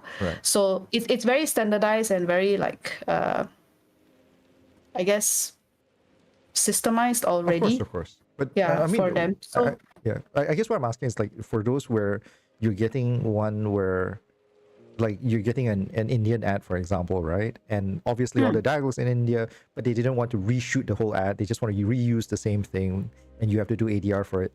Like, would that be a voice guild thing as well? Yeah, you'd have to revoice it with a local talent. Oh, right, of course. Just needed to check. Then, and whoever is writing the script, the thing that we do is, I was also script writer for the production house that I was looking at. So we'd have to watch the video, like check the mouth movements and, you know, try to match the writing as much as possible so that if the Malays, if the Malay language is used or Chinese language is used, it's all, I guess, matching the mouth movements as much as possible. Like Chinese is harder, Malay is actually easier. Yeah. Just because of the number of like syllables and words. Yeah. So your favorite projects must have been just involved like those kind of ads, right? Where it's nothing but like scenery. It's like Fernleaf ads must be like your go-to. Like, oh yeah, no, that's gonna be pretty easy. It's like just visuals of cows. Yes, when there's no human, it's much easier. Yeah. 清洁的空气，干净的水。Oh, and you know what? Here's the thing. So I don't speak. I didn't grow up speaking Mandarin. Right. In Penang. Okay, cool. So yes, I know. Hokkien. Okay, Hokkien. So when I was doing ads, I always write for English and BM, and then another colleague, either another colleague or we get a freelance writer to write the Chinese. But I would be the one directing, or I guess they're doing all the voice recordings. So I actually have to direct the Chinese voice recording also. Like, oh, can you make it sound a bit higher, happier, or, you know, make it more monotone, or like can you say this part, like does it make sense? Like I'm working with the voice actor. And I think out of everything that I've done, that was in that job, that was what I enjoyed the most, like working with the voice talents. It's fantastic. And it was so often that, you know, you could see which are the more popular ones. So here's a fun fact. I know the lady who voices the LRT, the train, like all that lady, I know her. Yeah. That's nice. She's so highly. It's the one, oh god, I actually can't remember the lines off the top of my head, but yes. Yeah, I can't either because I don't take the trains. Oops. Yeah. Privilege. It's like next station, blah blah blah blah blah. Okay, for example, right? Like I guess I'm sort of cursed with like everywhere I walk, even in malls, like if you go to, I guess, Lotus or Giant, I would hear familiar voices playing over the I probably should point out like the most iconic one that I know was the one in One Utama. The one that goes like, please pay 1 ringgits. I don't think that's her. Yeah. Yeah, I don't think that's her. But like my point being, it's like they've actually changed that. Like they recorded new ones, and it's not the same person anymore. Oh yeah, they did. Yeah, okay. yeah, they apparently did. And the reason why I bring it up is because that 1 ringgit thing was just hilariously iconic. Oh yeah, 1 ringgit. Yeah, I remember. like I don't know what possessed them to go with that, but like I'm like sure. Like what do you think? Like whatever, man. Please pay 1 ringgit. They probably didn't record like a variation of ringgit. I don't know, man. It's like 10 ringgits. 10 ringgits. But like we like, still say ringgit. yeah, exactly. There is no plural to ringgit. Ringgit is the plural. It is like it's like schools of fish, right? Like who did that? Yeah, like what like I don't even know whether it's an English problem or is it a BM problem? Anyway. Yeah, no idea. Another fun fact is the guy that voices Yusuf Tayyub, that ad, the one where he whispers. Oh shit! Oh shit! Oh shit! I know the guy too. Oh nice! Oh nice! Okay, I not to play like we have to end this game of like one-upping, but like I do know, the guy who plays Mr. Potato. Oh yeah, like Mr. Potato from where are we talking like about? The ads itself, like he's the actor for Mr. Potato. He's the he's the face actor for Mr. Potato.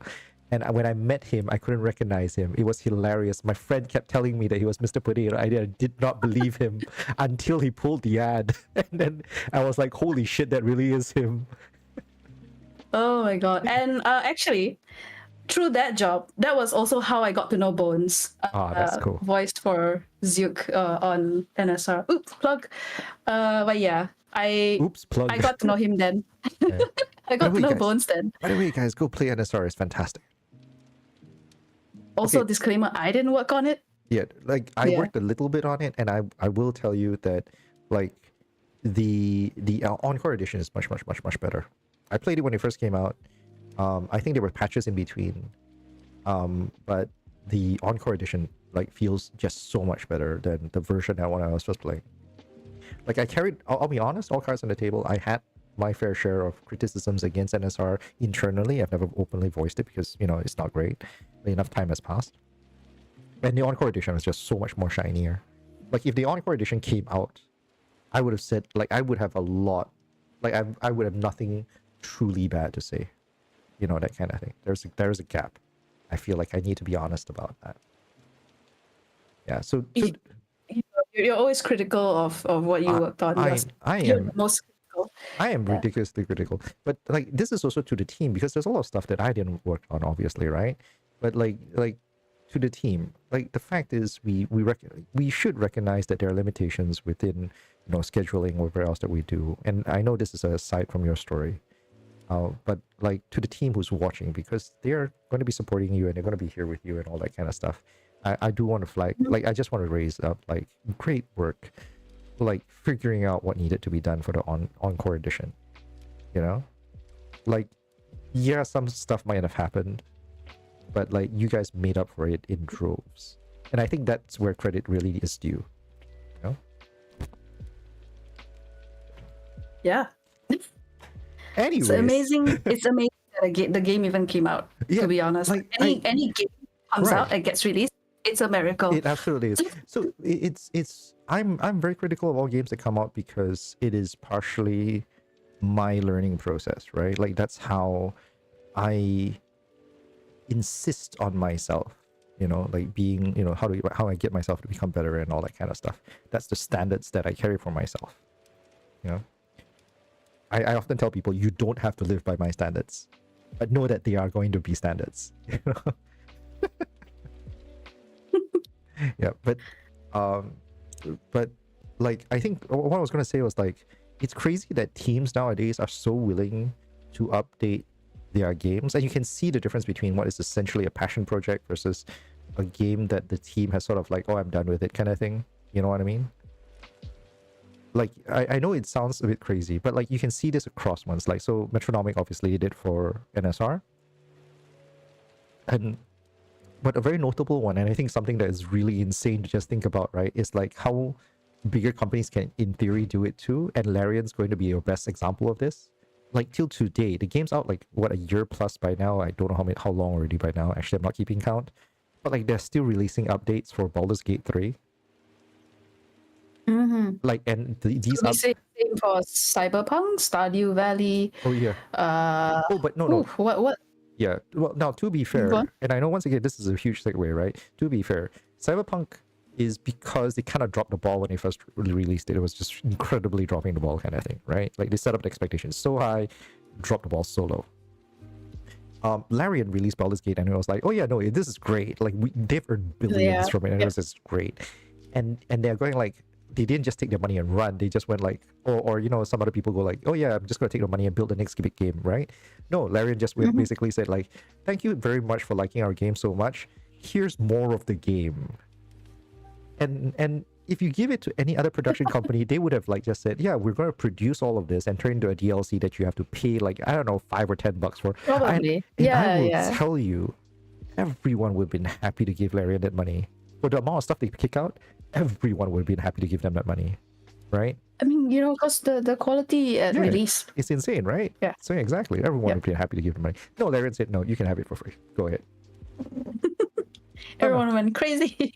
Like Larian just went like, no, we're good. We have enough money. It's okay. You go ahead.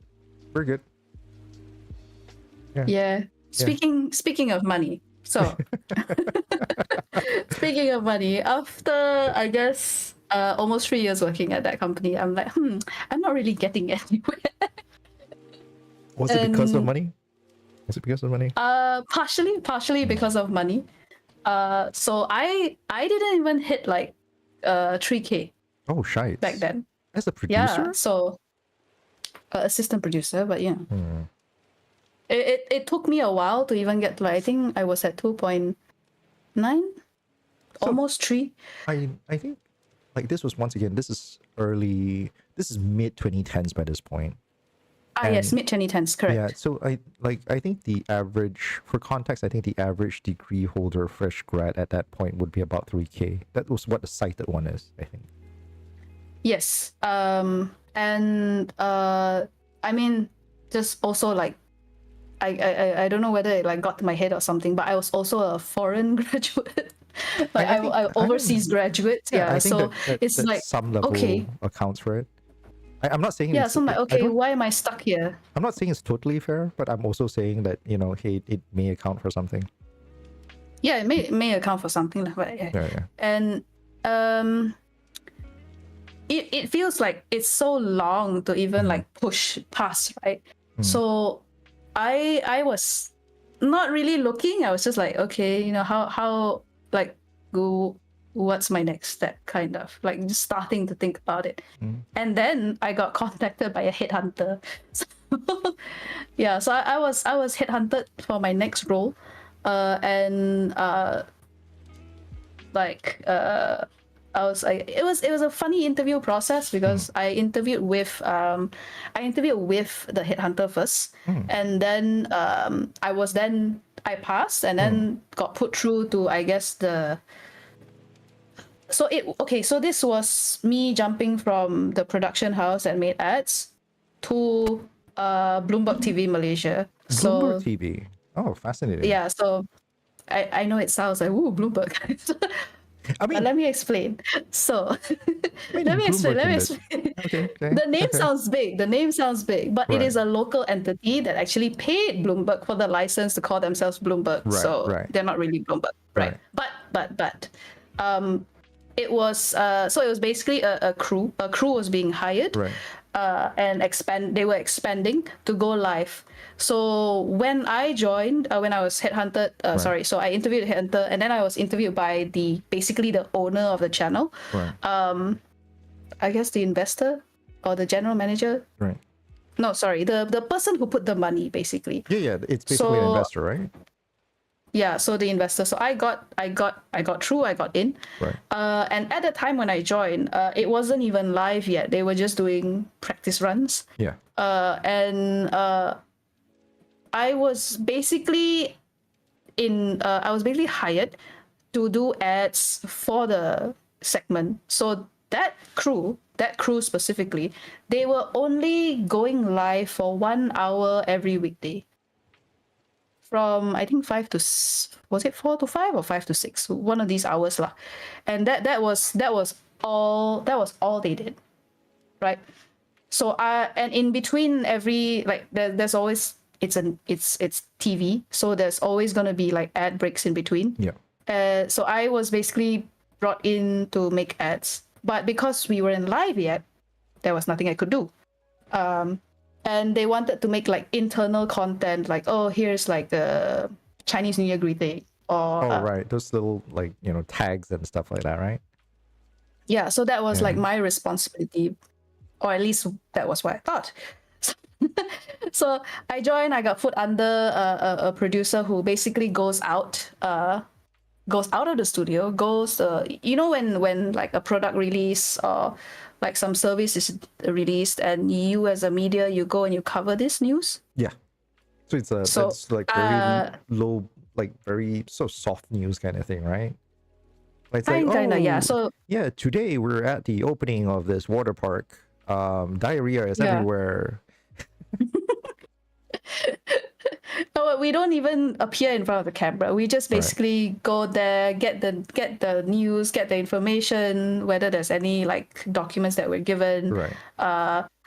With a camera person who goes around filming the products, the services, the event, and then we bring that back and we write the script. We make what we call a package, and that package gets basically given to the crew, who's like, okay, if there is a segment that's empty, you're gonna put this on, so that there's no it's a bunch of fillers. empty section. It's just a bunch of fillers, basically. Exactly, right. And so I did get a pretty big salary bump. I think it was almost like twice what I was getting. Wow. Almost, not twice, almost. And so I was like, okay, why not? And it's finance, is a different sector. Okay, let's just explore, And the name Bloomberg does sound kind of nice. Yeah. Until, like I said, you realize, oh, it's not. It's a local entity that paid Bloomberg the license. I mean, like, but that's it still how works. It still works. That's how all licensing stuff works, right? Doesn't it? Yeah. Like, yeah, it is. But there was no, I guess, intervention of sorts from Bloomberg at the time. Yeah. I can We technically didn't have like access lah. We didn't have access. I can technically tell people I worked on Final Fantasy. I can technically tell people on a Final Fantasy. Oh, which one? Okay, never mind. Yeah, I know. I can technically do that. Anyway. Yeah, so, but at some point I'm like, wait, I'm not here just to do fillers. I'm here to make like, this is not what you hired me for again. So I'm like, God damn it. So, I and it was finance. The topic was like really dry to me and I wasn't that interested. And somehow I got like pulled into helping the live show as well. You know what I was doing? I was scrolling the teleprompter for the news anchors. Why is that a physical thing? Yeah, it's a physical thing. Well, at least so there's actually a PC. Yeah. A whole other PC like in the control room. Yeah. That has the scripts there, right? And there's a knob that you can turn. Yeah. You can go up. You can scroll up or down. And it appears basically in front of a glass plane in the camera. So the camera doesn't see it, but the news anchor sees it, right? Yeah. So explaining the benefit of people who don't know. So I'm there in the control room, scrolling up and down. Yeah, scrolling up and down for the news anchors to read. And I was like, wait, why am I here relegated to like this job that nobody wants to do? And this one should be like it's not a producer who should do this. This is career advancements right here, man. Like just scrolling. Like I'm a glorified mouse scroll operator. Like this is career advancement. All the opportunities, man. All the opportunities. This opens up. Like just scrolling. Yeah. But the fun thing is I could read the scripts. It's like, have you ever like wanted to like just change the scripts on the anchors? Oh yeah, of course. Like, of course, it's like okay, scroll. But to be fair, the news anchors, they were also journalists themselves, so reporting was really good. And I mean, I did learn quite a bit lah. It's just that okay, this is not what I signed up for. So after I guess like 7-8 months into the job, I'm like, maybe I should start looking. So we're getting to the point where I finally get into games, by the way. And I just started looking around because I also had friends who were already in the games industry. So it's not that I didn't know about the existence of the games industry, but like I said, I studied film, right? So that was like the first thing I wanted to do, and I didn't even think about going into games. I wouldn't say I was like full on. Okay, I can't say that because we'll get there. We'll get there. So I am a gamer, but I have to explain when I started gaming a little later. We'll test your we'll test your gamer credentials a little bit later. Okay, can. So I started looking around, basically, and I was like, I knew of Lemon Sky. Right. I knew of I guess at the time also Streamline Studios, Lemon Sky, and Passion Republic, which were basically like AAA outsourcing, right? Right. And I was also looking for like a place that sort of fit, like more of a culture fit, I guess. And I do not know why, but the impressions that I had of Lemon and Passion at the time was, okay, majority of people are Chinese speaking. I don't speak Chinese, nor do I speak Cantonese, which is like the normal lingo here. So I'm like, okay. Then I looked at Streamline, like, everything seems very English. Let me just try that. And there happened to be a project manager role, right? And I read the JD. That's quite close to what I'm doing as a producer, and many transferable skills. So like I've already been relegated into like a producer role, and I tried to go away from it, but I keep getting offered the same thing. So I was like, okay, let me try that. So applied for that, not knowing at the time that my friend already left Lemon Sky and joined Streamline. So applied for that, got an interview, went for interview twice, and got the job. So I joined the games industry in June 2016. Yeah, June 2016.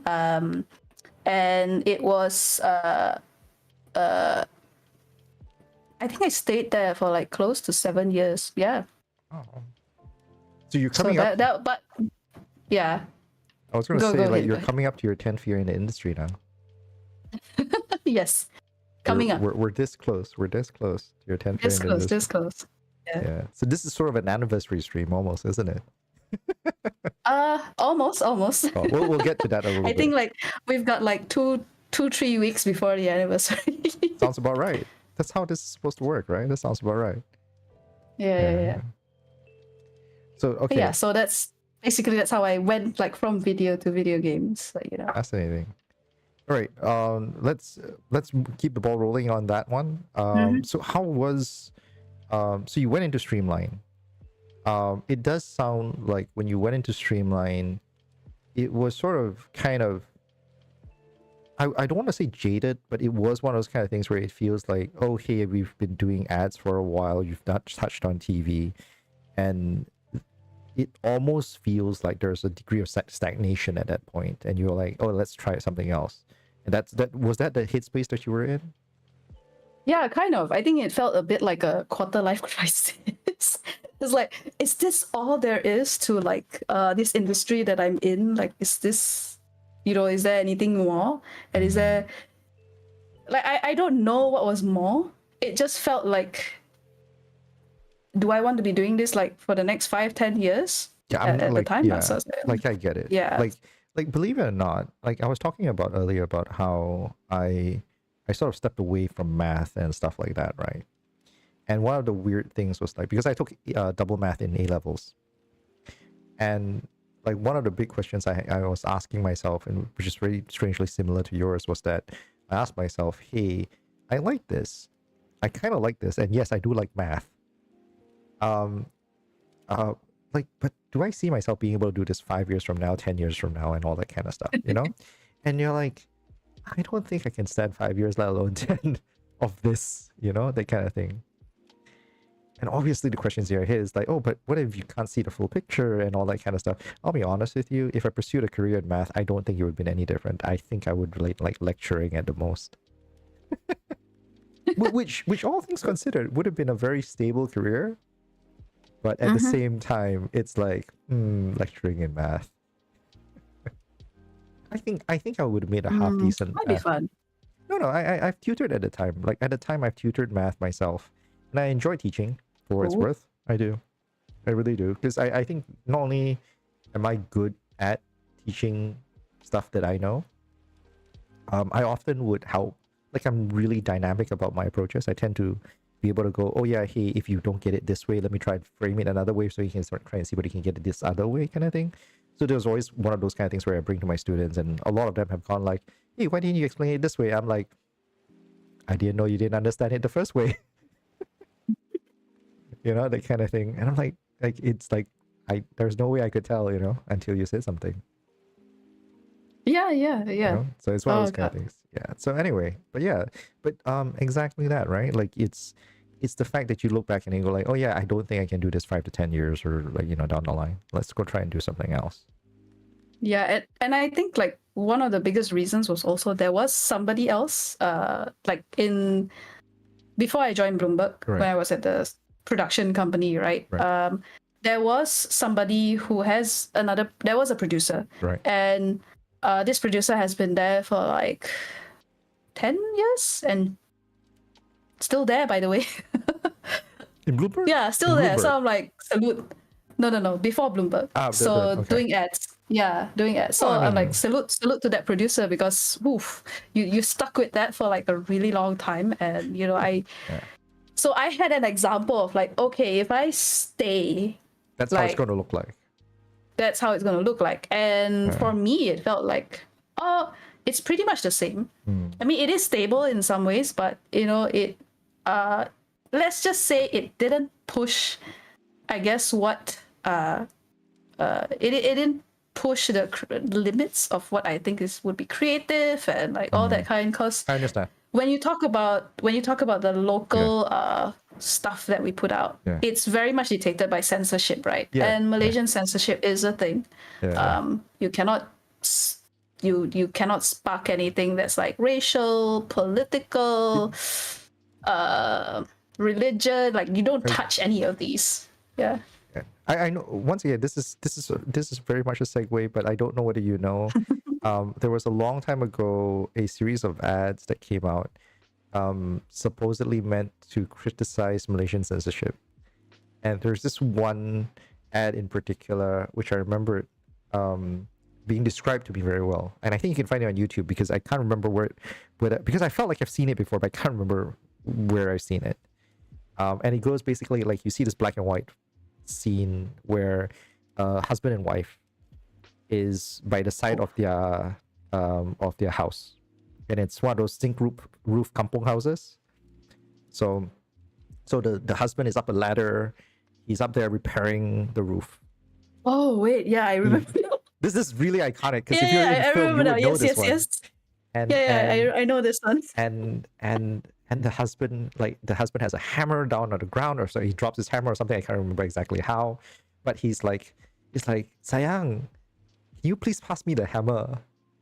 She looks very concerned, looks up at him, looks down at the hammer on the floor, picks up the hammer and holds it up, and continues looking at it very concerned, and looks up at the husband. The husband goes, sayang, what are you doing? Pass me the hammer. He goes like, I cannot. It's like, what do you mean?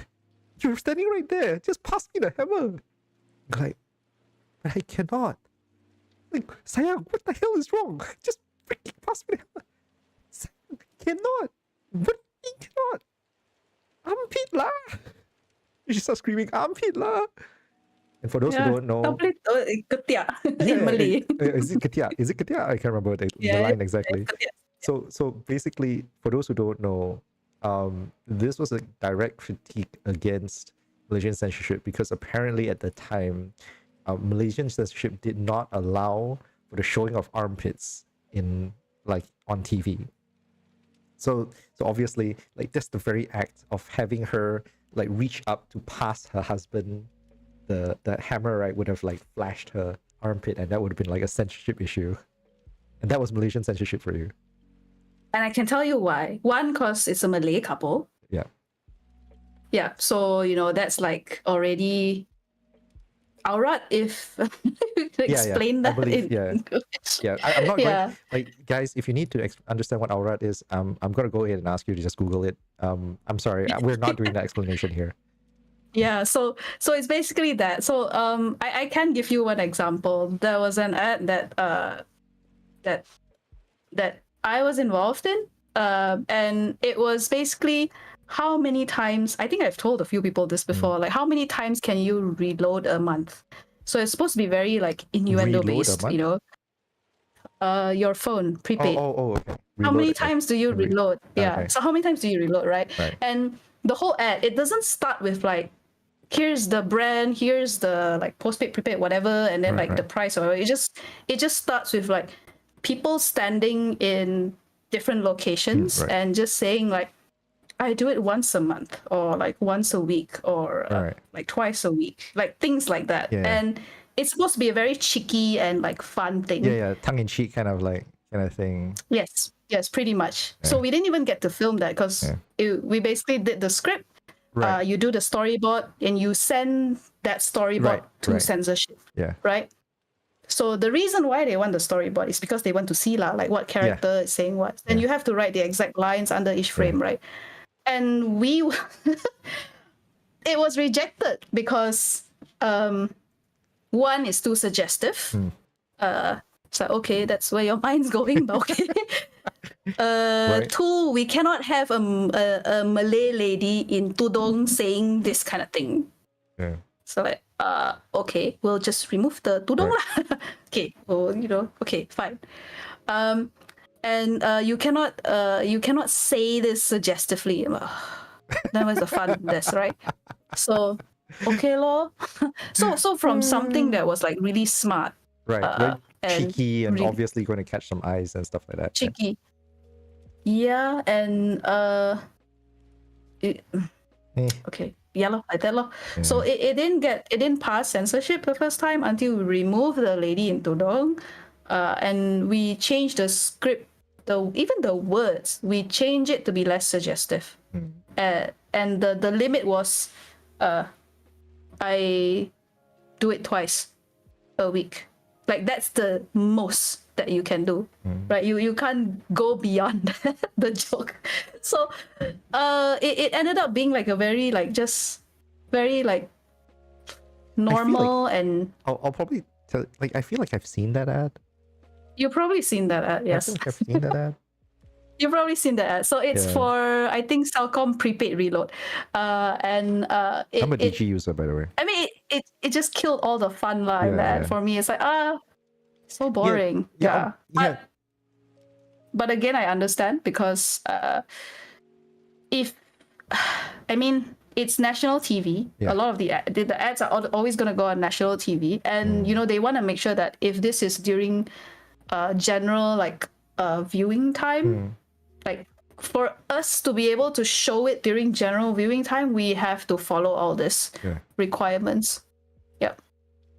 Well, so there's a lot of like fantastic stories that both of us can probably share about like issues with FINAS and Malaysian censorship, but I don't think we have the time for that. Let's keep the ball rolling on this one. So sure. So let's go back. Let's talk about your 7 years or so in your first 7 years in outsource. So it's on your profile. I posted this. The fact is, you've spent 7 years working for an outsourcing company here based in Kuala Lumpur. Can you share your like the top 5 clients that you worked with, like that people would know? Top 5. We don't have to go into really let's not go into what specifically you did, because I think that goes into P&C territory. But I think you can name drop at least the companies themselves, right? I can name drop the games. Okay, let's name drop the games then. Let's name drop the games. Name drop the games. Street Fighter 5, Street Fighter 6, Armored Core 6, Stellar Blade, Wanted Dead. Stellar Blade 2.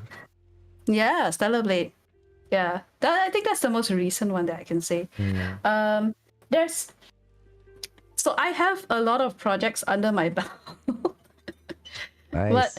But I think more than half of it, we can't even say we worked on it.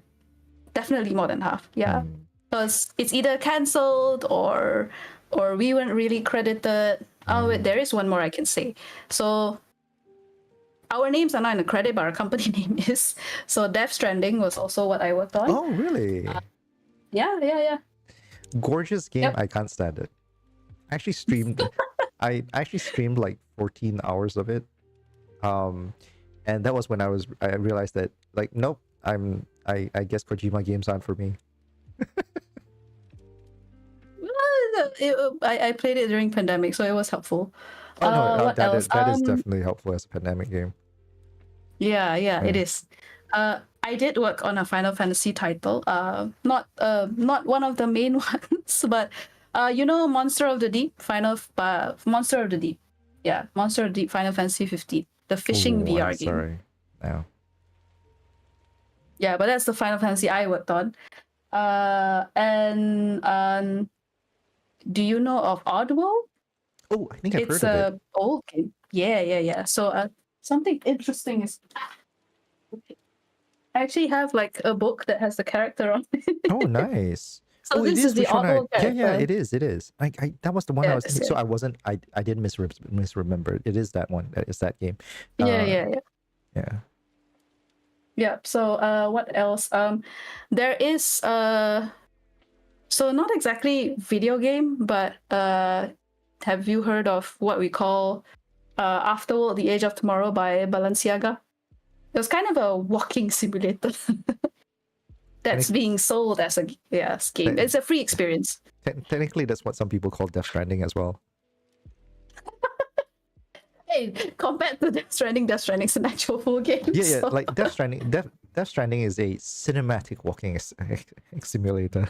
Okay, yeah. So basically, it was during the pandemic. Fashion shows can't be done. I think there was already. Shit. I know which one you're talking about. Strangely enough, yes. I actually do know because I think it's hit the news before. Like genuinely. It was all over the news. It was all over the news. Yeah, I'll let you finish the story because I really think I know which one you're talking about. Go ahead. Yeah, so it was basically like fashion shows can't be done in real life. Right. They wanted to do a fashion show. Right. But make it virtual. Yeah, correct. But make it as realistic as possible. So the models with the clothes were actually scanned. Yeah. And it wasn't what you call a motion capture. They were actually scanned. Right. Like the models of the models of the model. Yeah. The models of the model. They were actually moving 3D meshes with textures. So when you put that in the game, so to speak, that's that. They look like a video recording of the model. And basically imagine a virtual projection, if that makes sense. I guess that's the easiest way to explain it. Yeah. So they were projected into the game world then. And it was like, so we did that all in Unreal. And we made, we basically streamlined, made the entire experience. And it was streamed on, I guess, on a website, so you could access it from your mobile phone. Exactly. You could access it from PC. Yeah. So it was made to be a virtual fashion show of sorts. Exactly, right. Like, so if my memory serves me right, like it's the weirdest experience ever because it was, first and foremost, it was crazy expensive to do because of how they chose to do it, and it was just painfully unoptimized because of how they wanted to do it. Just made it impossible to optimize. Yes, pretty much. Yeah. So what I heard was it was just kind of this weird mismatch of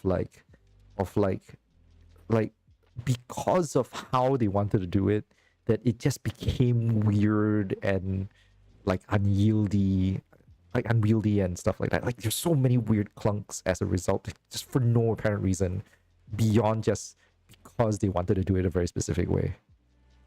Yeah, but you know, we made it. We managed to find a way, and I can't really discuss the details.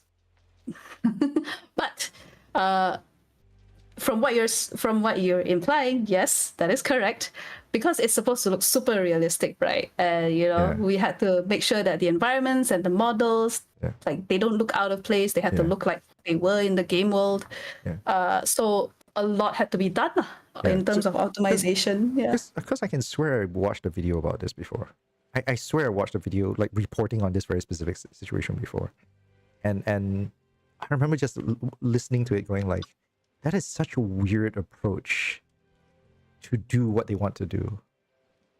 And it felt like somewhere along the lines, like someone just insisted on it, and they didn't care like what came out of it. Like I want it this way, and like they pulled the Backstreet Boys and like just said, I want it that way, and just walked off the set. You know, I'm amazed. I'm amazed we made through it. There was a lot of, I guess, blood, sweat, and tears. Yeah.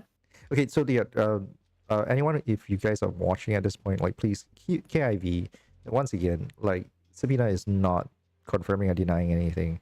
It's just saying that happened, right? Mm-hmm. Yeah, and you know, credit where credit is due. Streamline took a wonderful shot at it. Yeah, it happened is the keyword, right? Yeah, it happened. It actually happened. Another one I can say I worked on is Everspace too. So it wasn't just AAA, it was also some indie stuff. Oh.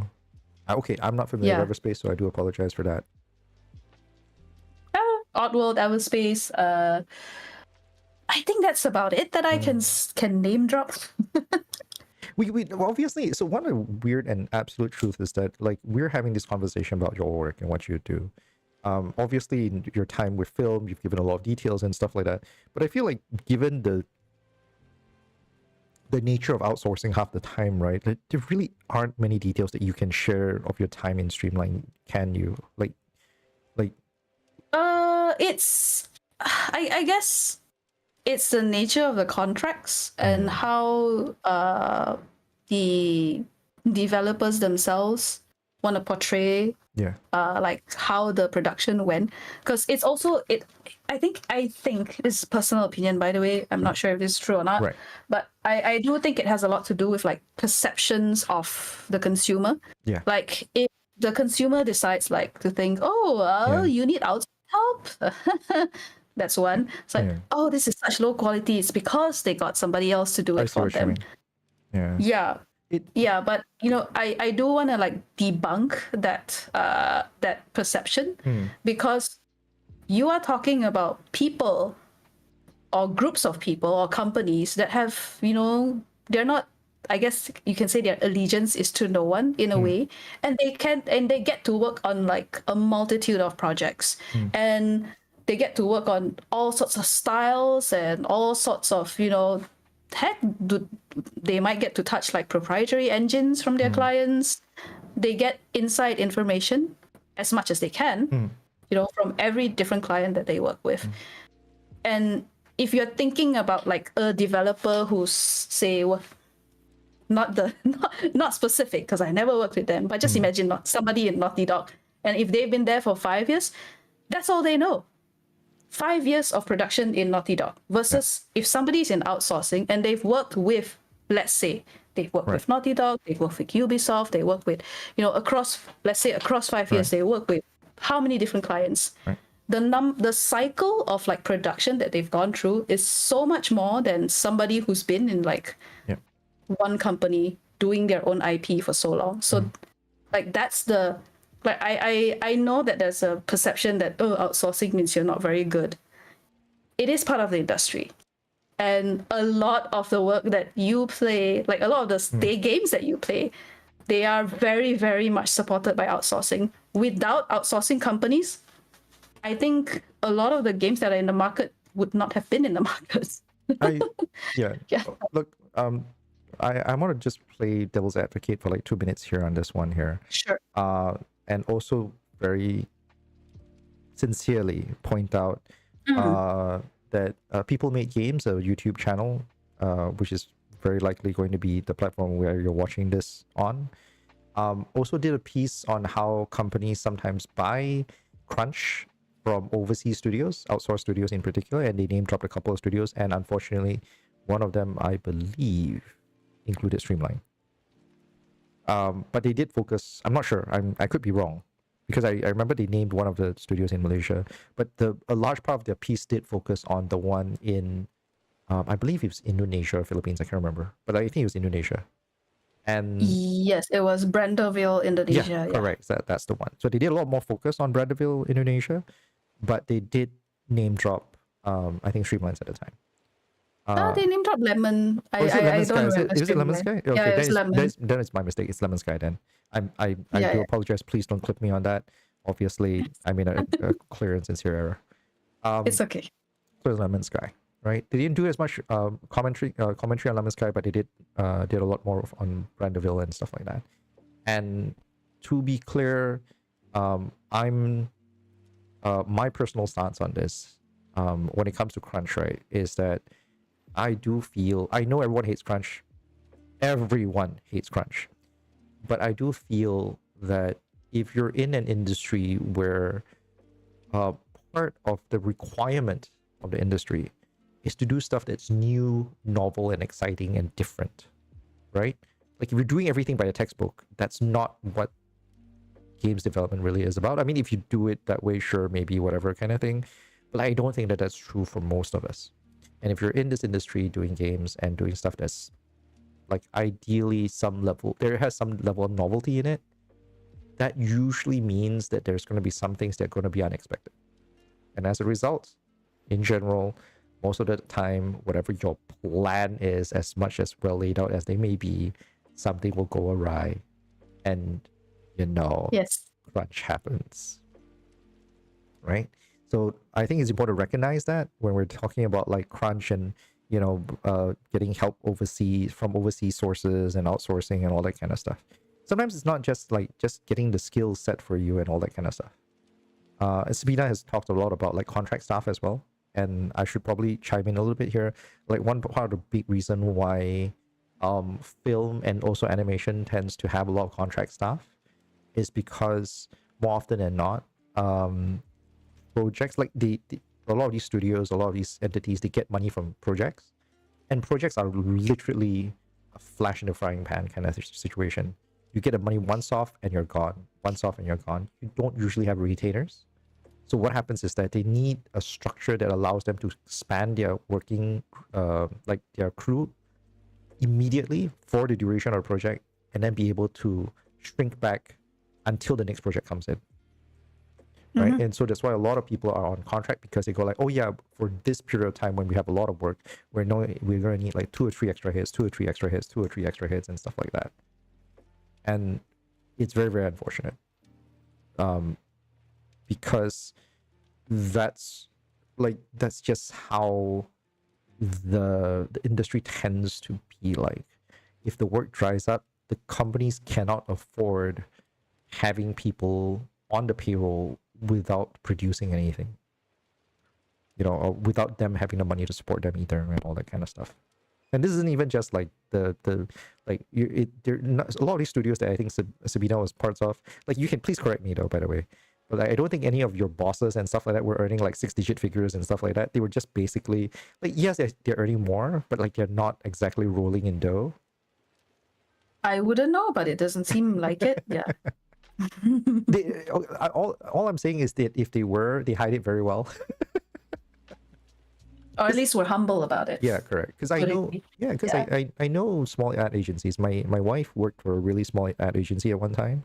They were struggling, like they were constantly working hard, like just overnighting and crunching for pitches and stuff like that. I've even freelanced to help work on some copy for them before, and it's just so tight. Everything is just so small and so tight. Yeah. It is like it is true. Like in it's project to project. You don't earn royalties. So you need to keep finding and pitching and selling, and keep making sure that you keep getting work in. Yeah, even when there is no work. Right. So yeah. So okay. So like after like so 7 years of that, like you can't go into too much detail, but like can you share us about anything about your time and experiences, at least like how the day-to-day feels like in those 7 years in Streamline? Day to day. Okay, it oh sorry.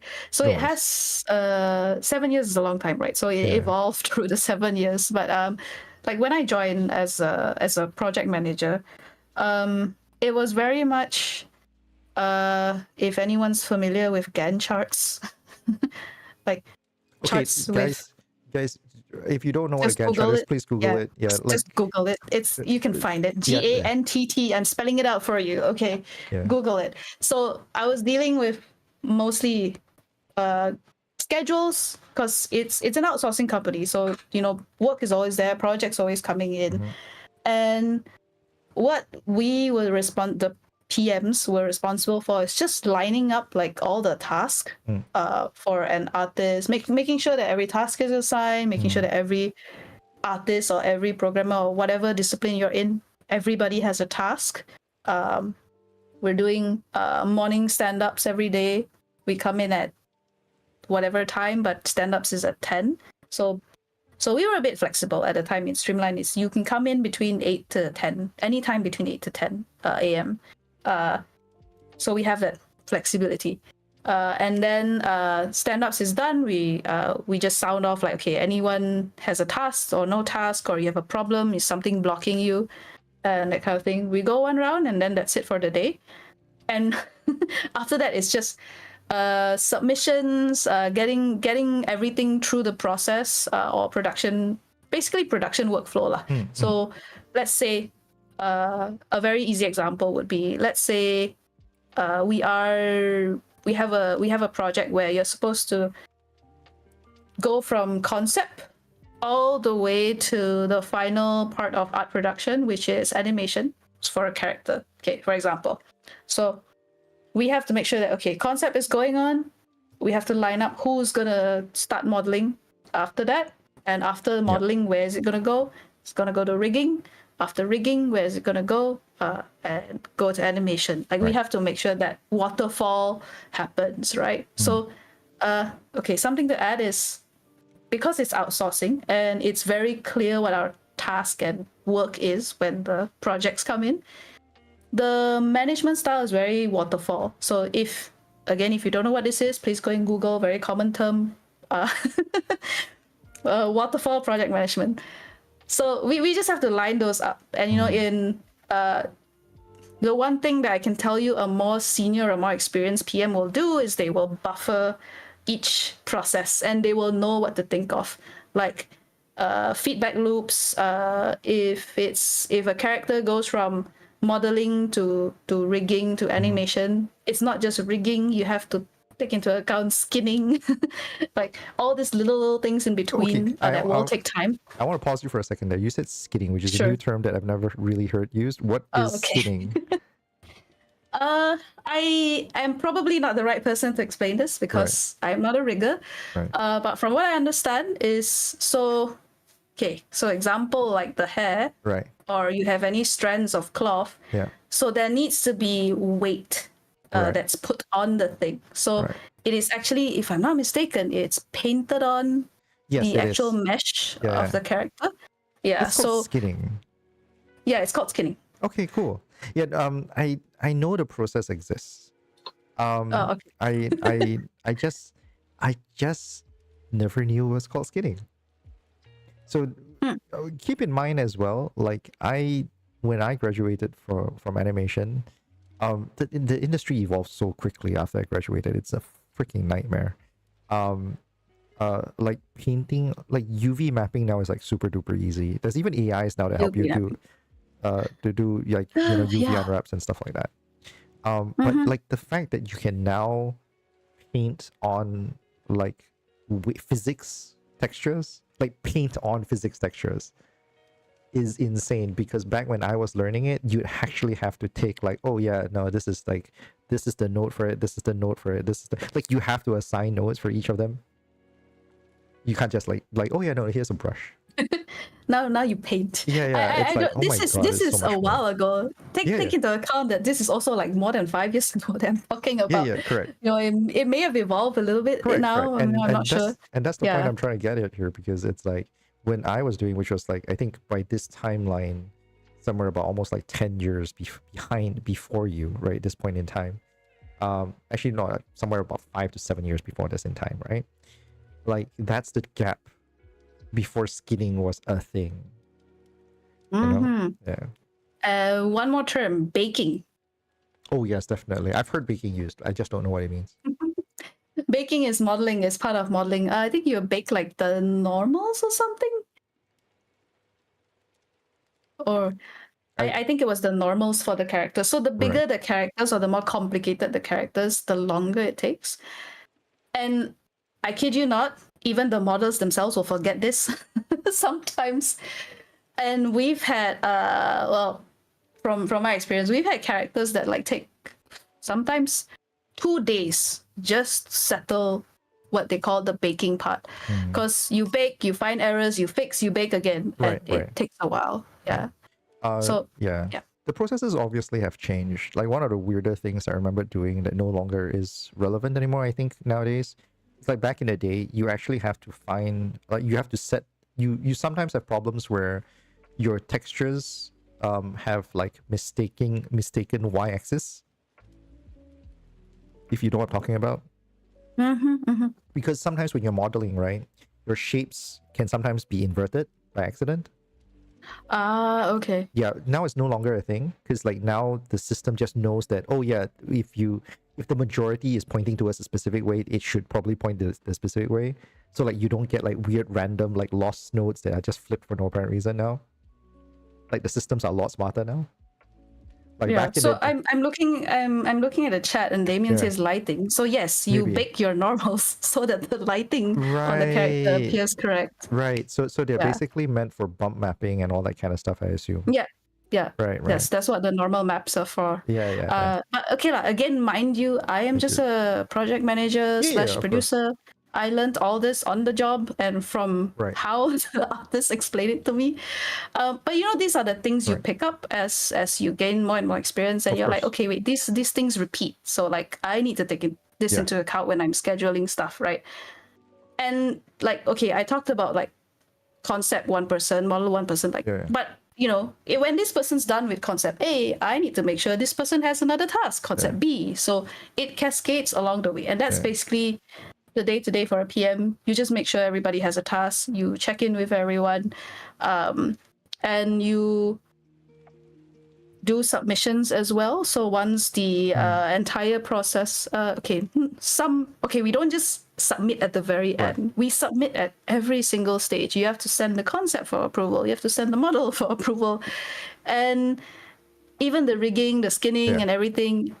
And because every single step, usually there's already like technical specs, tech specs that are provided by the client. Like say, how many poly counts, you know, your model needs to be from this number to this number. Usually it's a range, or like how many texture maps you need to use, how many bones can you use for your rigs, and for like the animations is a bit more specific, like how many seconds for what, how many frames, like all that kind of thing. So you coming from film, I wouldn't know any of this. And I think I was quite lucky because I started out mostly with the concept team and just, you know, slowly picked up from there. And I guess I can say, like, because it was the concept team, there was way less technical specifications. It was more about creative limits, like, I need this and this in the concept. How do you put it in? How do you make it interesting? Or here's roughly what I need. I don't really know what I want, but this is kind of an idea. How do you interpret that, right? And obviously it's up to the concept artist, but and for my job was I just need to make sure you have a task. But I didn't like sitting on the sidelines. I was going to ask you so this. I would. Right. Yeah. So go on. You're gonna ask something. That was exactly what I was going to ask, because because from what you've shared so far, you started your career your journey into film in a large part because you're infatuated with the idea of making like unique and interesting creative pieces, right? Like, and the reason why you even left it was because of a lot of the work that you were doing in the TV and ad spaces felt like they were going to become more and more restrictive. You were seeing more and more of that, oh, you can't do this, you can't do that kind of scenarios, right? So that's why you started leaving that space. But like to just run projects in that, oh, I'm just here as a facilitator process, like that felt like it's just a step back to that, like that stagnation, that kind of like creative what's the word I'm looking for? Holdrum, I think is the word. I'm probably thinking of the wrong word. But like basically like you're going back into this space where you're not doing any creative things again. It felt like. So I was gonna ask, like, how did you had many opportunities trying to like, bring in concepts and stuff? Because I didn't even know Streamline did like every like back and forth with like concept art and stuff like that for people. Oh yeah. Definitely did. I can't specify the project, but I can say that this is the one that I worked on the longest while I was at Streamline, and it was a very small team. It was me, a concept artist or two at most, and a lead artist, and we worked very, very, very closely with the art director from the client side. And because of the proximity, we didn't really have any filter, so to speak. So a lot of things get judged, we get comments and feedback and all that kind of thing. It's very raw, right? And you are dealing with somebody who's like super eccentric and super creative, and their world revolves around work and what they're creating. So I mean, this is their baby, right? And you have to understand that. But I think they were very patient with us because I wouldn't say we were the most experienced team. I got thrown into this project, like, I think within a few months of me joining Streamline. And, my past experience was just video production. Yes, I played games, but, not realizing, like, okay, how much exactly can you put into a game? Like, how much heart and soul is something creative? Like, I know you can, but it just never hit me like, this is what passion looks like, Yeah, like it sounds cheesy to say it, but it felt like that. And you could really see like the I guess the way, the mindset of this said art director, and it's really out of the box. We can take something that's like an everyday household item, and turn it into, say, a spaceship, for example, or take a snowflake, the shapes of a snowflake, and make that so imagine a snowflake. How small is a snowflake? It's like a speck, right? But we're taking this small little thing and designing something that is like, I don't know how many times larger and floats in space and in the sky. Okay, you need to watch Star Trek. I'm going to say this much. You need to watch Star Trek, at least the Next Generation, because that's literally in the first season. Yes. So, it really, and when I was seeing like, God, this is how creative it can be, right? And so like you're referencing Star Trek, like it was giving me that whole, I'm really dealing with like the super creatives of the industry, and I'm just working at an outsourcing company. I'm not even in it. It's like, but it's like, but the access to this, like, wow. Yeah. And we as a team, at least internally, we really grew a lot. Like, that was the project that really taught me, like, you don't have to be just a PM. You can contribute to the creativity of the project. You can, there are ways for you to contribute, even though you're not the artist. And I have to give credit to the client as well, because like the one thing this art director said was, you can be as creative and what's the word, like as philosophical or whatever you want to be. But at the end of the day, your player is going to be the everyday person, so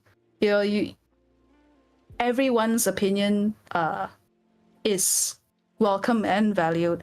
And he was talking about like you should also take your own experiences, like how do you feel when you're looking at something you create? Does it invoke the kind of feeling that you're trying to find? Like, does this give, I talked about spaceship right just now, like does this really give you that feeling of like this is massive? Is it really giving you that you can stand underneath this thing and believe that it's really in the sky? So that's a really interesting story for a client, because I've heard more nightmare stories of like stories of nightmare clients than like clients that are that understanding. I wouldn't say this client was very nice about it. He was tough. He was very tough. No, but there's a line for this, right? Like, so one of the things, like I still remember, like, and this is not my personal one, by the way, because my friend was doing a job for a board game at one point. And what happened was that like he plays games himself, and so when he was doing this board game job and all that kind of stuff, he was like, okay, hey, I want to play this game so that I understand what I'm doing, so I can help you design elements for it better, right? Okay. Right. So obviously, because we're doing board games and you can't program this stuff, so obviously you need to rely on understanding the game so you can better communicate it. And sometimes as an artist, you have better skills to help, bridge that misunderstanding and stuff like that, right? Yeah. Because your thinking is a little different. So he plays the game and he goes like, oh, hey, I've got this problem, I don't really understand this. This seems a bit clunky. He at some point, because he's played so many games, he was very actively going like, hey, why do you do this? This doesn't quite make sense. It's like, why am I doing this? That kind of thing, right? And the client just straight up went like at one point the client just snapped and just literally went like, I'm paying you for your art and not your game design. Ooh. Yeah. So like that was literally nasty. Yeah, okay. and like like that's exactly what I'm getting at. Like when it comes to outsourcing, because I hear more stories like that from my history, and the fact that you had a client that just went like, no, bring it on. I'll still want to do what I want to do, but like no, I understand where you're coming from. I welcome it. Don't expect me to listen to most of it, but like I still welcome it. That kind of thing. And I think that's exactly. what it's worth, pretty healthy. Yeah, it did take a while to get that point, because it's like you have to build that relationship with the client, the trust and all that. So the good thing is the main concept artist that was on the project, right, he was a fan of the IP. So we already have somebody who understands the IP, so which is great. Yeah, and who knows the style and knows the, I guess, who understands like the logics, the internal logics. Yeah. Exactly. And the lead concept artist also not as big of a fan, but also understands. And we have like different perspectives. Yeah. So, and it was, I guess I was like sort of the check and balance, like the outsider's perspective. Yeah, it's like, yeah. So the artist, but I designed this, but yeah, I don't think it feels big, or I think it feels big. Like I'm just saying like random shit, but examples. So and I think that I would say that really sparked the I guess the curiosity and the thirst I had for like, okay, this is something creative, but also me realizing like there is a lot of even the smallest things and smallest part of the process can be creative. Like we can have creative problem solving within the workflow. We can try and optimize something as best as possible. Like, how do you creatively optimize something? Can you? Yes, you can. How do you resolve? For my job specifically, how do you resolve manpower problems? And when I talk about manpower, I'm not just talking about numbers specifically. We're also talking about like, as the person managing the projects, do you understand the skills, the personality, and the I guess characteristics of the people you're managing on your projects. Because if you know somebody's hobbies and somebody's like, I guess, hey, if somebody's loves Final Fantasy, for example, and we get a Final Fantasy project, if I know that, I'm gonna be like, hey, so there's this project coming in. This you want to work on? And to be fair, that's a thing, right? Like, if you it not only reduces ramp up time, but it also sort of like not only becomes a soft motivator for the guy, but it also helps. Like, there is an insider's aesthetic involved in some level of this, and it helps. I understand that it completely helps. Yeah, it definitely helps. And I think we do have, especially if we work with clients like big IPs, sometimes they do ask, is your artist, is your programmer, is your whatever, or game designer, are they familiar?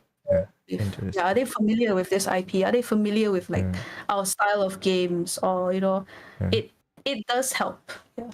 And as like I said, like as a manager, if you understand that, you can make decisions quicker, you can resolve some problems easier.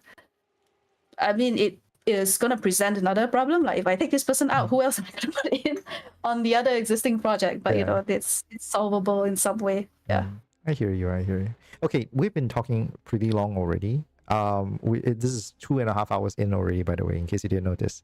I'm watching the clock. Oh yeah, I did. So like I'm running my own production here. So I do want to hurry us along a little bit. I have so many questions for your time in Streamline, but like I think we do want to talk about like what made you leave, because obviously you're not in Streamline right now. So let's talk about what made you leave and what made you like, oh hey, after 7 years of doing this stuff with Streamline, like last time you left was because like it wasn't what I would frame as creatively fulfilling. That's what it sounds like to me.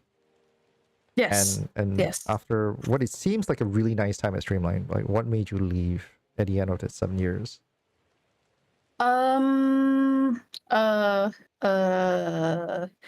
I basically climbed the ladder within Streamline. So I went from project manager to senior to head of production to like whatever acting. Wait, what was it? I don't even remember now because it's all a blur. But basically like the production manager. And I went from working directly on projects to managing the people managing the projects. Right. And I think it felt like quite similar, as in like, okay, I'm not touching the creative like side as much. That's one. Second is I think it's very natural, like in any company and especially in big ones, and as you climb, it gets more corporate.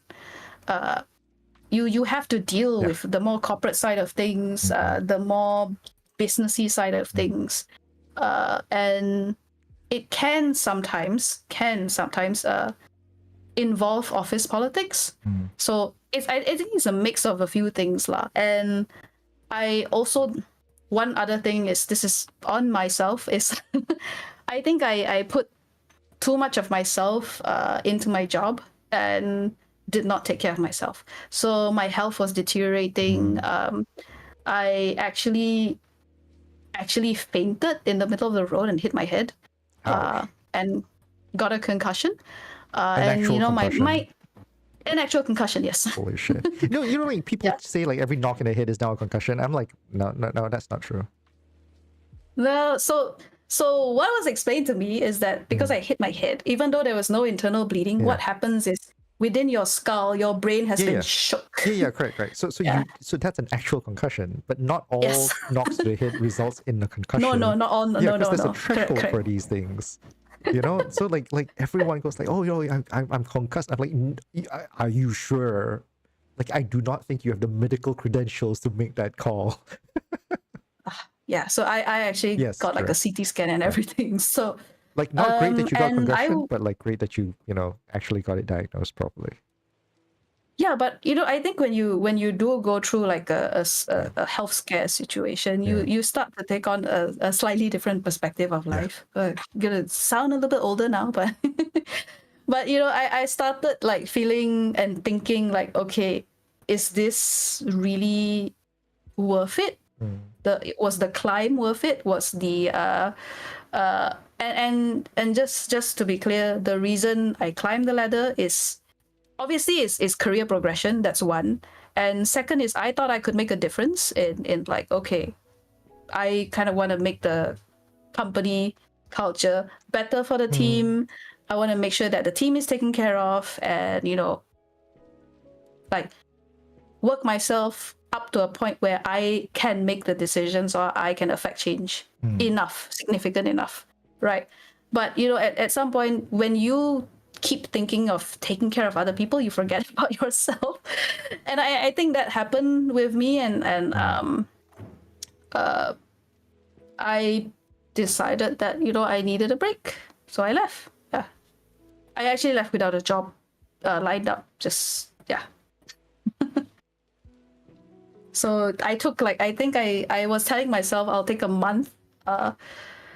And what happened was I didn't really announce to my team that I was leaving. I mean, there's a reason for that, and we'll not go into details. But basically, it was a very quiet leaving, so to speak. And I didn't announce it anywhere. I didn't announce it on LinkedIn, on socials, or whatever. So I was still being contacted from companies, other companies or institutions. They're like, hey, do you want to do a talk here? Or, hey, are you all looking for like more people? Or hey, do you need help hiring? Like all this kind of stuff, right? So I had to actually come out and say, I'm no longer working at Streamline. I'm just taking like a month of break, and I'll see where this goes. Like, okay, thank you. So the moment I put that up,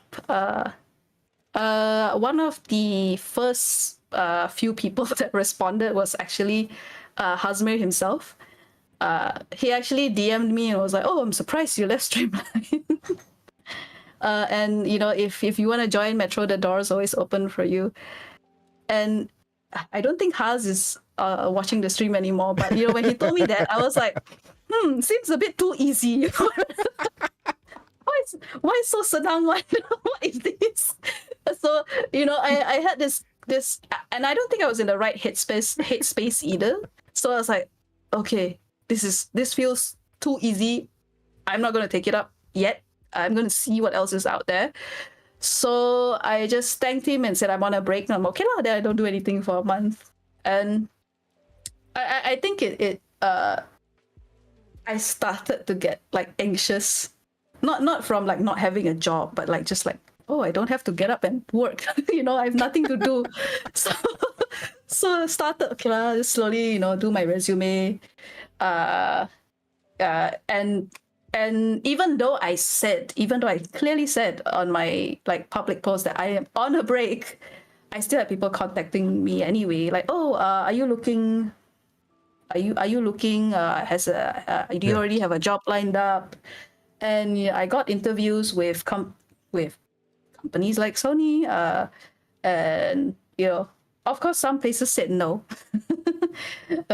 And I was just like, whatever lah. Go on. And I think after about 2 months, I told her, I was like, okay, sure, you know what, let's talk and see what's up. So I was expecting, like, coming from something that was more corporate and like very formal, I was expecting like a proper interview process, because I have never worked in Metro before this, so I didn't know how casual it was. Or like how the culture is basically, right? And all it took was like having dinner with Haz and having dinner with Haz, and we were just talking, updating each other about what happened, what's been happening, and he just offered me a job right there and then. So I was like, okay. Yeah, the vibes I get from Haz more often than not is like you have to have done something with him that he knows like some level of your work and goes like, yeah, I'm willing to give a chance to this guy kind of thing. Like, I'm willing to take a chance to this guy kind of thing. That's always the vibes that I got, because like honestly, when like the first time I worked with him for stuff, I think at the time was for No Straight Roads itself, right? I actually can't remember like precisely what opened that door, but very specifically, we had a conversation and it was like, hey, um like we want some stuff done here, can you help us out? And I was like, sure, let's do it, you know. And then we had one meeting, went through some stuff, and I was like, okay, I went through the files, I went through the assets, and okay, this is what I'm looking at, this is what I think I can do for you, how's this? And it's like, oh yeah, okay, we're good, let's go. You know, that's more or less it. It was the first time I was working for stuff like SR. Yeah. Oh, and now that you brought it up, Yeah, I realized I forgot to say this, but I actually met Haas like way before I joined the games industry. Right. I've told this story before, I think. So I was on, I'll keep it short, but I was on holiday with 3 other friends to Japan. Right. One of them happened to be his ex-student, and decided that, okay, you want to meet up in Tokyo. Okay, met with Haas in Tokyo. Haas used to lecture in Saito, right? If I'm not mistaken, that was a Saito thing, right? I think so. Yeah, okay. I am sure. Yeah, but this was a uni friend. So met in the UK, but turns out it's Haas's ex-student. Right. So we met there, and you know, he was telling me and like telling us like, oh, how he got into the games industry and how he's working at Square Enix. So at the time, so I was thinking to myself, oh, you know, if a Malaysian can do it in Japan, maybe I can do it in Malaysia. So that was actually what kind of gave me the push to look around in Malaysia and apply. And, that's nice. And eventually find that role in Streamline. That's fantastic. And here's the punchline. Right. I think it's about 1 week into starting at Streamline, I met Haas in the lift. Because at the time, Square Enix and Streamline were working. Yeah, we were. Yeah, Streamline was helping on Final Fantasy 15. Like for those who don't know. But I didn't work on it. Yeah. Yeah. Well, anyways. not to brush it along, like not to brush it aside too much. These are really important story points, but like I do need to keep it moving because we're almost hitting a 3-hour mark. So I do want to get into we're now caught up more or less to present day. So I do want to ask a couple of things. Sure. So one of the big things you brought up earlier was about trying to bring about change within Streamline. And like, can you tell us a little bit more about that? Like, what did you see going in that you felt like this is something that should change? Was it something in your mind specifically? Like, I obviously you didn't know what it was like, so it probably grew and became more apparent to you over time. And like, oh yeah, this is something that should not be true anymore. Let's try and change this kind of thing. The biggest thing was that how we the biggest thing was crunch, basically. Like it was a norm, I guess, at the time in the industry, a lot of crunch. I crunched a lot when I first joined the games industry, you know, and at some point I'm like, wait, why aren't we accounting all this into the schedule? Yeah, so it wasn't like I guess an overnight change, but it was more like okay, these are the things that you know we need to take into account. Slowly you kind of go through the experience, and then like, okay, pick out like, okay, these are the things I can change, these are the things I can change. So you know, like I mentioned, like taking into account baking, rigging, like skinning and all those, right? Like for somebody who doesn't understand that process, you're just not going to think of it. You're going to ask, and you're going to have a conversation with the artist or the lead artist or whoever's giving you the number of days, right? Because you don't assign the number of days. You discuss with an expert. So if you talk to the expert and say like, oh, modeling is going to take like 3 days, for example. Right. You are going to put 3 days in the schedule because it's like, okay, maybe 1 day for feedback, and that's about it. But as you I guess gain more experience and you can recognize like, okay, this is a more complicated thing, This is a simple thing. It's easy. It doesn't need as long. Or like, what is this extra step that you need to do for like a certain asset? So you learn to take into account like all these things and slowly insert it into the schedule and kind of make that the norm, you know. Whether that is charged to the client or not, that's a separate another story. But yeah, it's just a separate conversation. But basically, take into account all this.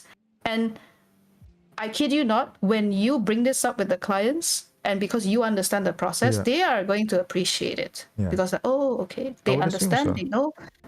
Yeah. The reason, so what I wanted to ask also a little bit was that, like, this does feel obviously outside of what is explicitly written on your JD, right? Like this is you just basically giving a shit.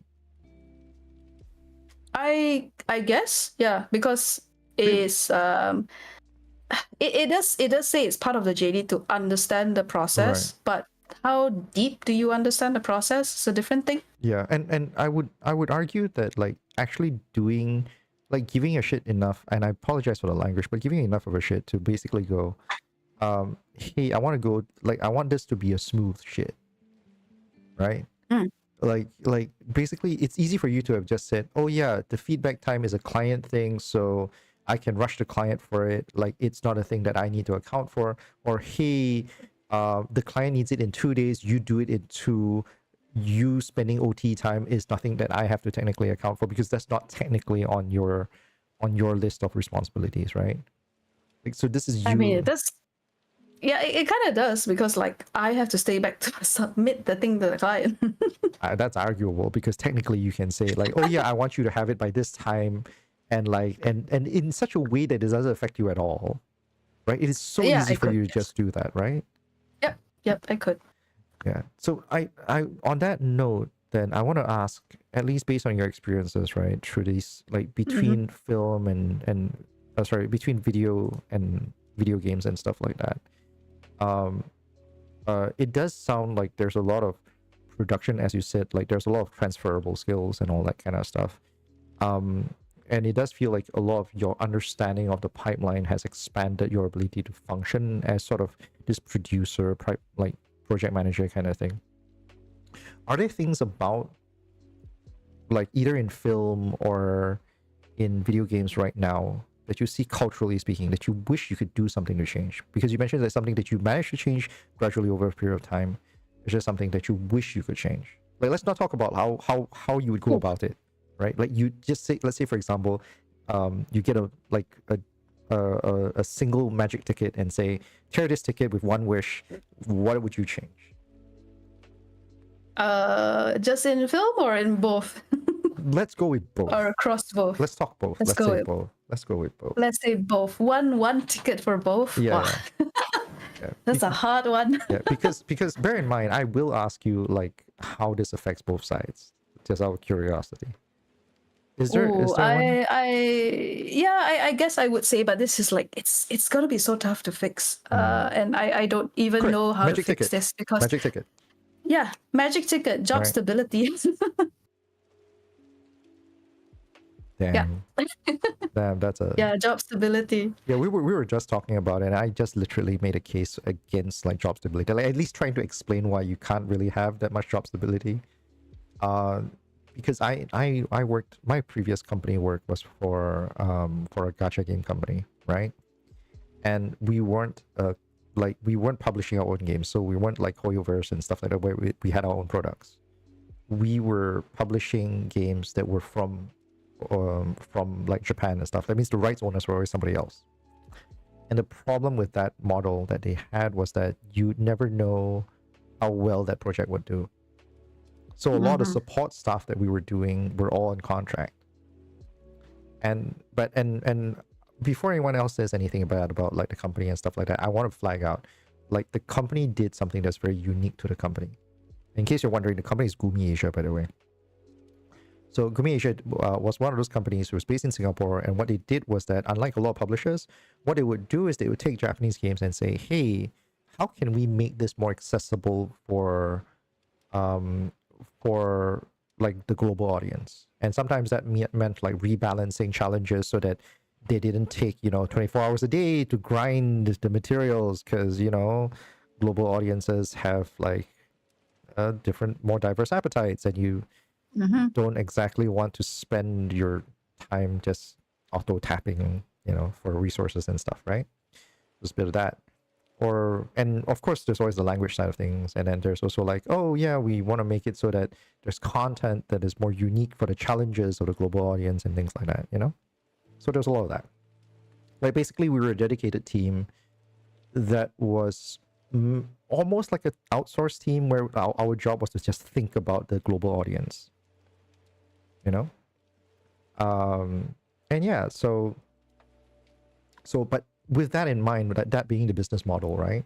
Like you'd never be 100% sure what the game's response was going to be, because you're pulling the licensing from other people, and the complexities of licensing and publishing makes the model even weirder, because not all the decisions are going, like you're going to be affected by more factors than your own interest in trying to keep the project running.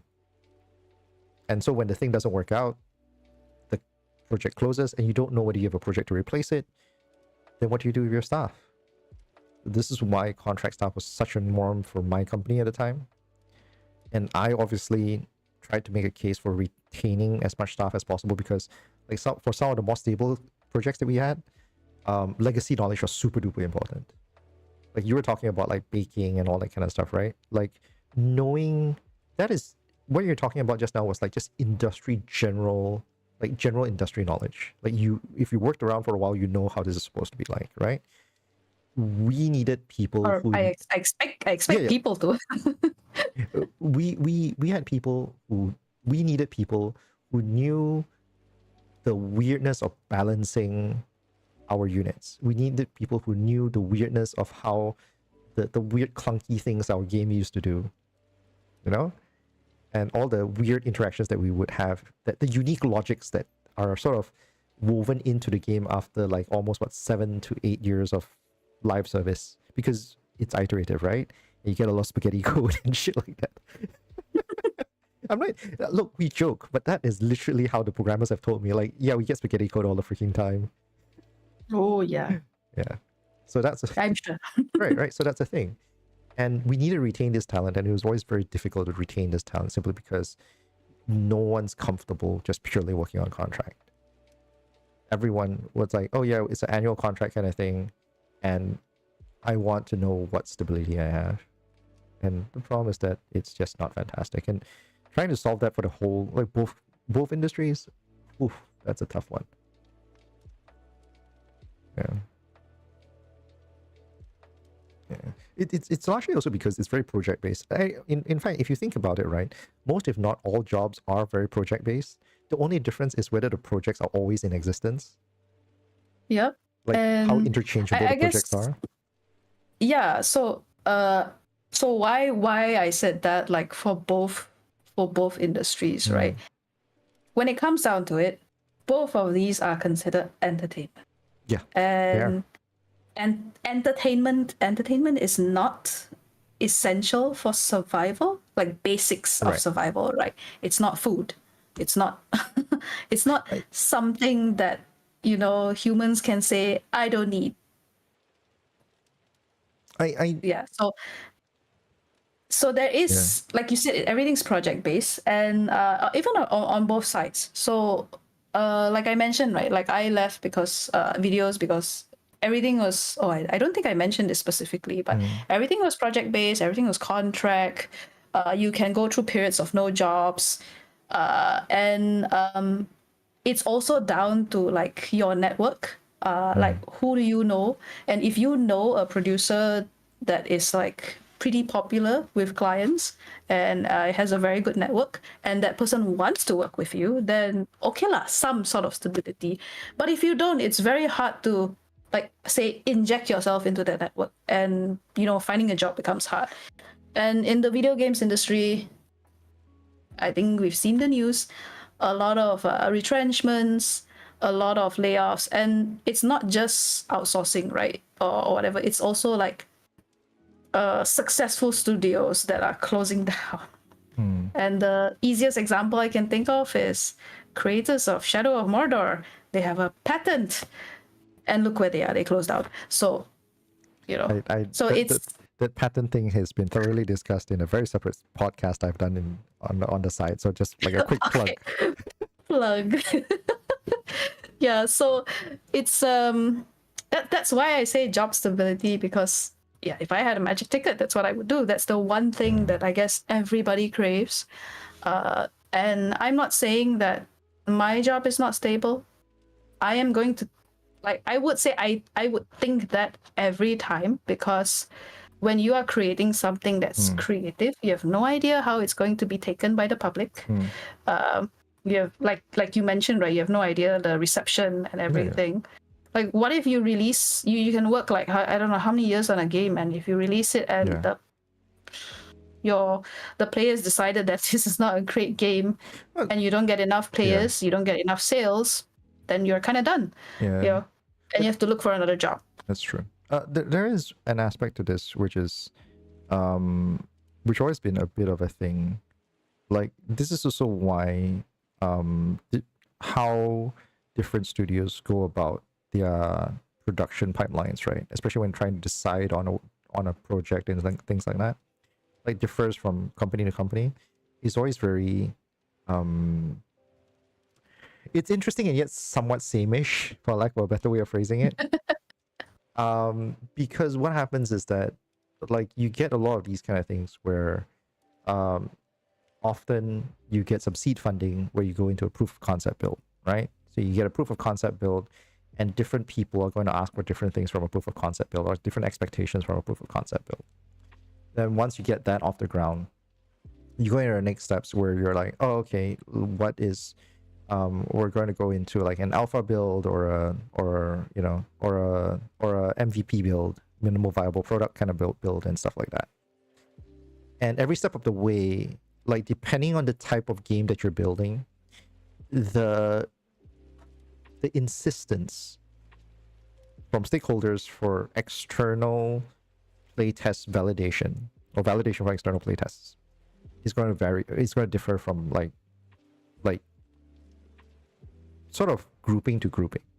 And I say grouping to grouping because what happens is that I know some hyper casuals and hybrid casual games, what they'll do is they like to A/B test the crap out of the game. If you know what I'm talking about. Like, basically they focus group test everything out of the crap out of the game. So there's basically nothing's left to chance. Because they know that like hundreds of thousands of dollars have been put into the development of this game. They cannot afford it to fail. So they focus group test like every step of the way. I've had talks with my friends about how they separate it and how they scale it, and like there are services overseas that actually very specifically like cater to providing focus group testing for games who like to try and do this, because they know that they're in a market that is a core market for these people. So like we're talking about like Japan, Korea, and all that kind of stuff. So yeah, so they do that kind of things, which is fascinating on its own. It's a whole thing. Yeah, it's a whole thing. It's a whole support industry on itself, because it's like at some point, like, it's because, if anything, right, at some level of this, obviously this is to counteract your own personal biases and your own personal blind spots and stuff like that. But at some level of it, it's also just so that like the VCs don't get angsty. Like, it's just sanity checking for the VCs, you know? It's like you need to give them something to say, hey, yeah, no, we're on track. Everyone fucking loves this thing. It's the only F-bomb I'm gonna do this whole night, by the way.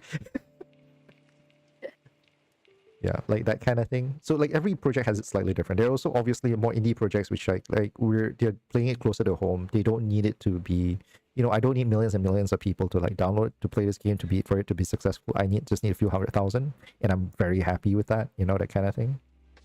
So yeah.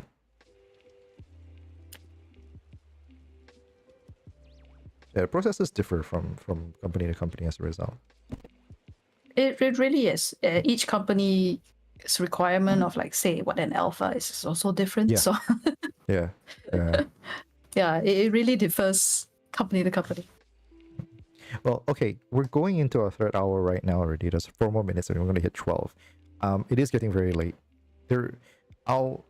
like all cards on the table, there's a lot more stuff that I would love to bounce off you, Sabina. And please note, I did say nah, except that like I kind of accidentally burped it towards the end and it didn't come out clear enough. It's but okay. Yes, Sabina, after 3 hours, I should get it right? So, anyways, let's be honest here. I did not use your name that much. Do we have to? That's exactly it, right? Like once you become close friends, right? Like you're going to go like, hey, what's up? Like what? How often do you use your best friend's name? Like the only Quite rarely, actually. Yeah, exactly, right? Like the only time you use it is when you're introducing him to somebody else. Pretty much. You see? That's how it works. I think if I say my best friend's name, my best friend will be like, the hell? What? You are not like what possessed you? You are the alien. Anyway. But yeah. Anyway, so yeah, there's so much more I want to talk with you about, but we are getting very, very late. We're 3 hours in. We've covered so much of your story. I think I want to focus on 2 last points so that we don't drag this too long. And at the risk of it lasting another half an hour, which might be a yes. Just so you know, I'm good. Thank you. Yeah.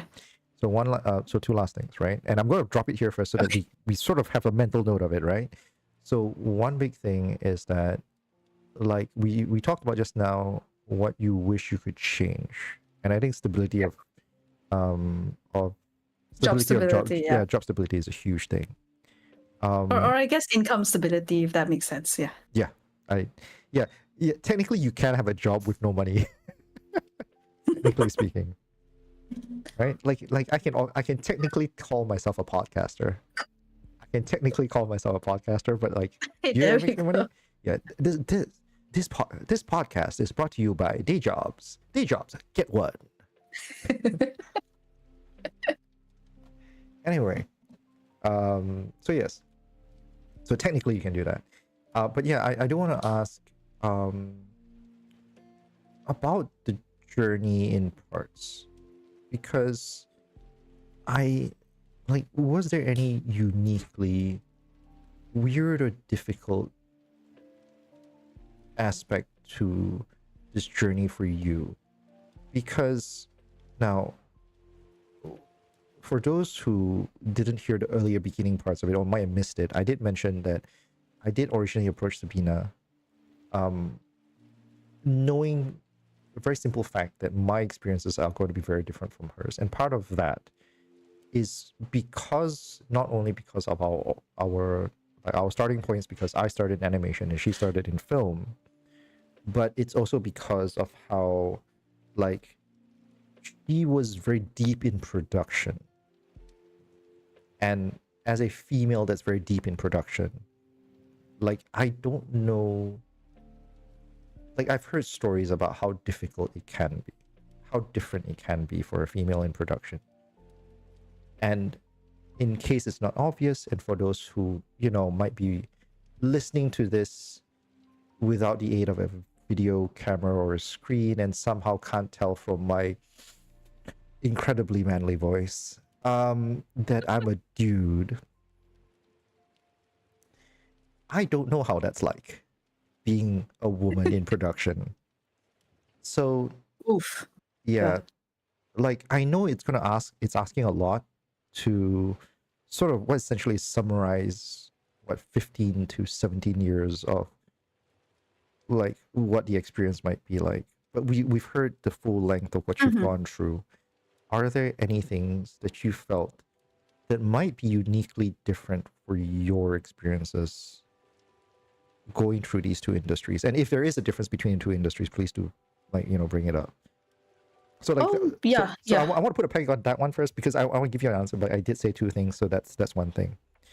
And the other thing would be like, where do you see, like, how do you see the industry being for a person in your perspective? Not necessarily like just necessarily like, oh, based on your experiences as a woman and all that kind of stuff, but like just specifically from your stance, like how do you think your experiences, like what is, based on your experiences, what is going to be, how does it look like moving forward, or do you see anything changing and all that kind of stuff, right? So these are the two things.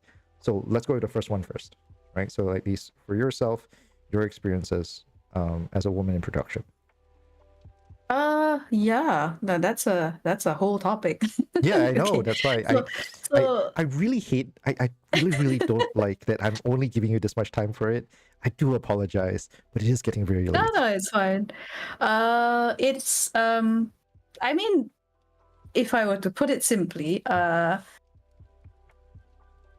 we're not taken as seriously. I think I often get questions like, "Are you really a gamer? Like, do you play games?" I'm like, "Yes, I did. I do play games." Gamer credentials actually get and asked. Like you get game credential checked. Gamer, okay. So what got me into playing games was actually Final Fantasy VII, the original one, not the remake. Yeah, the original one. Okay. I did Blocky play. Cloud all the way. Yes, Blocky Cloud. I don't know if anyone is young enough or old enough Four to CDs, know man. Putt Putt. Oh, Putt Putt. Do you know Putt Putt? The purple car? Or like say the Lion King game. Yeah. Or was it Lion King? I was Aladdin. Like No, I did play them Prince had of it. Persia. All of them had it. Like yeah, all of them had it. Hercules. Oh my god, Hercules, yes. So like I started back then, right? And I wouldn't call myself like a serious gamer back then. It's just that I had a PC and my uncle loves games and he saw how me and my he bought Final Fantasy VII, installed it on my PC, and he saw how me and my brother enjoyed it and he just left it for us. So yeah, so that's how we got into like games basically. That's very nice. And as a woman, I guess, yeah, so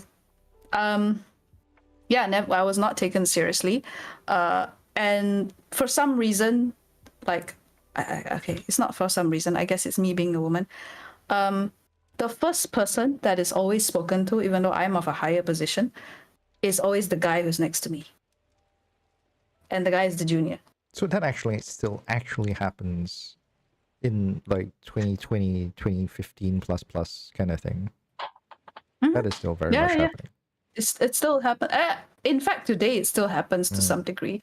So it's so not taken seriously. Not I guess they don't expect me to have production knowledge, so to speak. Like when I say production knowledge, I mean like slightly more intricate or deeper understanding of the production workflow. So like I can. So it's an active like, oh, I actually don't even know whether you have the professional knowledge to do this job properly kind of deal. That's actually pretty like extreme, in at least from where I stand. Yeah, they just expect me to push files on a schedule. Okay, I have to ask then. I'm sorry, once again, I'm not trying to be dismissive of this, but like, do you think that this is not like just something that most people expect of PMs? Like they think that most PMs are like that? Or do you think it's actually because you're a girl kind of thing? I really don't mean to be dismissive about it. I feel like at some level of it might be that. That's why I'm asking. I would say it's a bit of both. Oh, okay. Because at least I would say in Malaysia, I guess most of the PMs don't necessarily come from production, like doing the work background. They're not programmers previously. They're not artists previously. But there is more now. But back then, we were just coming from any other industry. Yeah. Right. And look, keep in mind, I'm very much asking because I've had my fair share of really shitty PMs, right? And I've seen, at the same time, I've also actively seen PMs who have stepped into the role and actively tried to learn everything that they can to try and facilitate the process as well as they can. Like I've literally seen PMs who have spent like nights juggling between conversations with the team to better understand like how to facilitate the team, and then on top of that, like OTing to do all the Gantt charts that are necessary to actually make a work function, you know? Like I know. Yes, and I'm not just talking about like from clients. I'm talking about from team members themselves. Oh, shite. No, okay. Now that's just horrible. Yeah. So it's not like I demand any sort of respect. It's just, hey, I'm just trying to do my job and trying to help you, like help me help you kind of thing, And so yeah, that's one. That's like two. What else? I guess changing this tree, like right? if anything is, anything that's remotely technical, they don't expect me to understand, and they would speak to the guy. Even yeah, and it's like I guess I can't really tell you like what it, but that's one very specific experience is like, oh, let me speak to your boss. I'm like, I am the boss. What are you talking about? It's a lot of those kind of like they want to speak to your manager. Yeah, so I'm like, I am the manager. I'm this person's manager. So what do you want? I am the manager. Yeah, I am the manager. So like I'm here to help solve your problem. What's going on? But because I'm a woman, I guess I was not taken as seriously. Yeah, again. Yeah, and mind you, I am like now you look, I have long hair, okay. And back then I kept my hair short. So I guess you can call me a tomboy back then. But even now I don't wear skirts. I don't like skirts. I don't dress femininely. Typically feminine. And neither do you, right? So it's not like I'm going around like, I don't put makeup on. I don't do the typical things that a girl would, I guess, is expected to do, and I still get treated like one just because of my gender. So it doesn't matter, like to me, what how you dress or whatever. Just because of the gender, you are treated a certain way. And yes, actually, now I'm remembering. What this is gonna be a weird one, but because you have clients and sometimes you're expected to host or to, like, I guess, for the lack of a better word, serve your clients. When they come to visit or whatever, or when you're going out with clients, like you're, as a female, you're like the first person they think of when they want to add somebody to the entourage. Because most women are in sales. Yeah.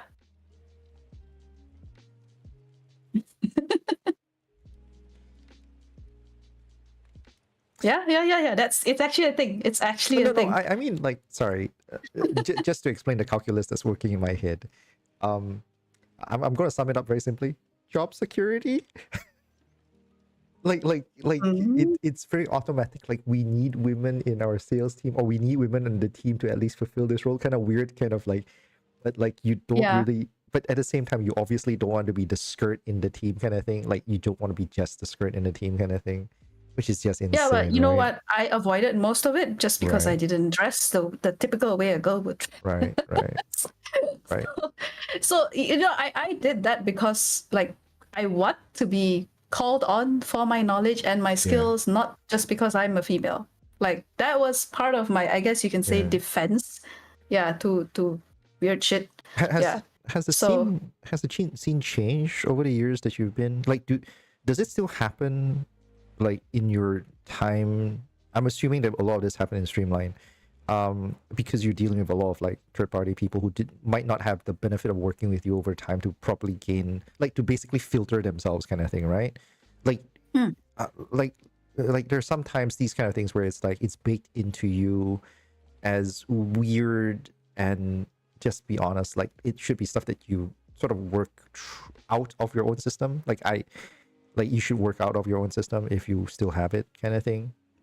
But like, because I still see it today. Like even like meeting external parties, you still see mostly men in higher positions or positions of power, and within that team, yes, there are females. So I guess the improvement is that females are less, I guess, segregated into specific roles, and they're a bit more like, a bit everywhere, but they're still not, say, the highest position that I'm not saying there isn't. There is. It's just it's still quite rare. Yeah. Do you think that this? And Sure, go ahead. No, go ahead. Sort of. I mean, I'm seeing this with like no random, no specific companies or whatever, but like a lot of the clients that I dealt with in while I was working outsourcing, majority of the people that I dealt with were all male. Like all the lead artists, all the lead programmers, lead artists, like even the producers were mostly males. It was very rare for me to like meet a female producer. And when I do, it's like, oh yes, it's another person who would understand my struggle. You know. Okay, now I once again, like I don't want to be reductive, and I know how this is going to come off if you take this out of context, right? Like, but do you think that this is a do you think that either A, there is a sampling bias here because of whatever sampling that you do have, though to be fair, your sampling is quite broad, right? Like if anyone's going to say you have a large sampling, it's going to be somebody who's worked with like 50 different games in over 7 years in AAA and stuff like that, right? So your sampling is quite broad, so maybe that's really not really a point. But then the other side of it is just a weird case of once again, saying weird feels a bit reductive, and I do apologize for the bad terminology I'm using here. No worries. It's one of those kind of things where it's like, oh, because the people who were encouraged into these positions from an earlier age were all male, and therefore the bulk of the talent are all male, and like because of that, because like we know for a fact there is this huge generation of not only just programmers and like people in STEM, right? Like people in STEM, but also in even animators itself, right? Like early age animators were all guys, and whether you like it or not, it's just purely a situation where because men were just more encouraged into these roles, and women just weren't given the opportunities back then. So as a result, I would agree with you because like I think it's in a very traditional Asian thing, right, women are not expected to work, the men are expected to work, so hence they are given the opportunities to study further and all that kind of thing and pursue a career, right? And you add on top of that all that like the elder son thing and all that kind of stuff, right? It just makes it worse. But I'm sorry, I cut you off. Exactly. No, go on. It's okay. So and I'm still seeing it today. Like if you go to say a local university, go look at the programmers course, it's still majority male. Yeah, and this time it's not that the parents are not encouraging the females to further study, but it's about like, do I feel safe studying with a group of other guys? Is this am I trying to break the mold or whatever? Like and it is improving. I'm not saying it isn't. It is improving, but it's a very slow and gradual process, and it's partially why when I get the opportunity to go and speak at schools or universities, I do that because it helps to see a woman who's already in the industry, and I guess not tooting my own horn, but somewhat successful, surviving. Well, you're not starving, working. You're not starving. Yeah. You've got some meat on your bones. Yes. That's not so bad. Yes.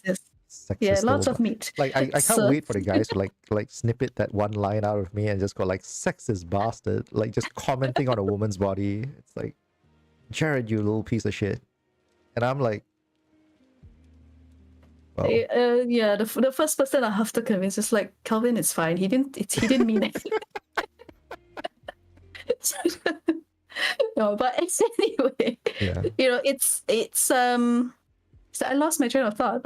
You're saying talking to KDU, talking to people, showing like hey, there's somebody who can make it. I mean, it's not just KDU, like KDU, APU, like all the local universities. I did say KDU because there was you shared that recently and it was just really top of mind, so I was really specific with it. They're UOW now. Oh, sorry, my bad. I'm sorry. Yes. I need to update my list of universities. But I still see more I guess like in terms of a spread of females, you do see them more in funnily enough, project management or roles, concept artists. You very rarely see female programmers, 3D modelers, character artists, character 3D modelers, rigging. Yeah, even animation is still it's not so bad, but it's very, you can kind of tell where the females would be. Yeah, especially when you work in a big company and you have all these disciplines, right? You can very clearly see. So yeah, it does get very it's like kind of like a bros club sometimes. Segregated a little bit. Look, we're having an open discussion about this to some level, and a lot of it is just recognizing what it is. Like I want to know if it looks as much as some people talk about it, you know, that kind of thing. Okay. Because look, as I said, I'm so blind to it. I'm willing to share this story basically where I try to, like, I don't consciously do this, but like I always try to welcome different like people from different backgrounds in my team, because I recognize that, like, I've worked with different people before, and I recognize, like, hey, people who come in with their own perspectives, who can respect me and both challenge me at the same time, can push me to make a better game. You know, that kind of thing. And I like that back and forth. And I think some of the people I previously worked with before, it was rough, but they gradually learned to appreciate the interaction with me. I'd like to think that. I've learned over time that that's not necessarily the case. You know? And sometimes different perspectives. Exactly. And sometimes it's because, you know, when you try and, you know, when you're doing something with other people, sometimes they really catch no ball.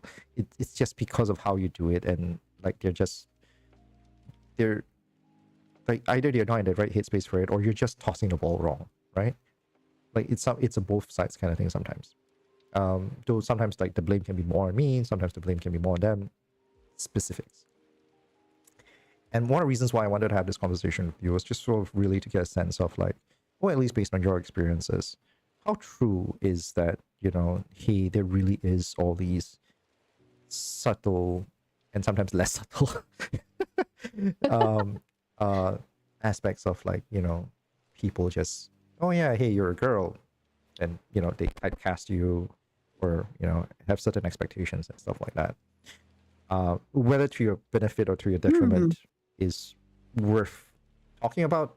Like, it's a very separate and very long discussion, but like just checking that it exists, and it exists still today, is worth taking note of. I think yes, it still does. Yeah. So where I want to leave that topic just a little bit, because once again, I'm really asking for extra 30 minutes at this point. Where I want to leave that topic is, for those who are listening in especially, I don't know whether we'll do a follow-up on that one, but like for those who are listening in, like, recognize that it's still happening. And sometimes it's not necessarily intended. It's partially because, as we've just talked about, it's because of, like, many generations of, like, you know, encouragements and motivations in different spaces that has resulted in spaces that may or may not be conducive for people of specific genders or backgrounds to join in, you know, that kind of thing. So you sort of have to keep an open mind about it when people complain about it, or people find it, like, in one specific way or another, and not be overly dismissive about it, because it's there, and whether it influences you or whether it affects you or not, it's a separate thing from whether it exists, right? Like, I think one of the best examples, like just for context, right? It's like persecution against left-handedness is a thing, like, in a long time ago, right? I'm left-handed.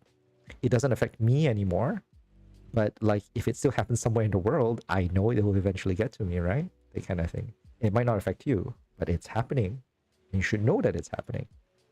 And if there's anything that you think you can do about it, you know, try to. That's at least where I want to, you know, hold on to that conversation. You know, like, I want to put a cap on that conversation, at least for now. Right? Oh God, but I really wish I could do more. Like, that is insane that it's still happening. We can always do another session, but yeah. Okay.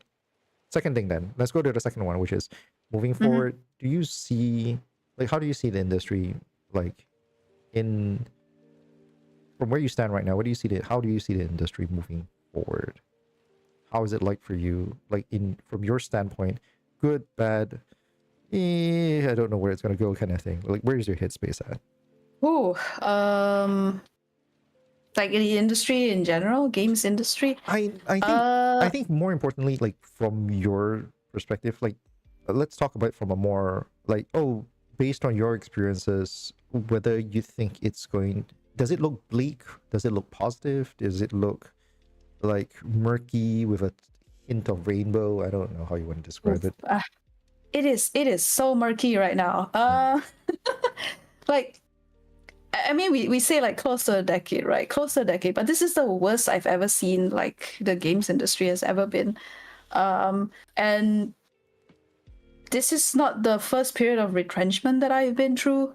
Like, back in 2018, was it 2018? 2018, yeah. Like, Streamline had a retrenchment back then, so I went through it myself. I wasn't retrenched, but Survivor's Guild, whatever, all that thing. And the industry was okay at the time. It was just like unfortunate things happened, consecutively.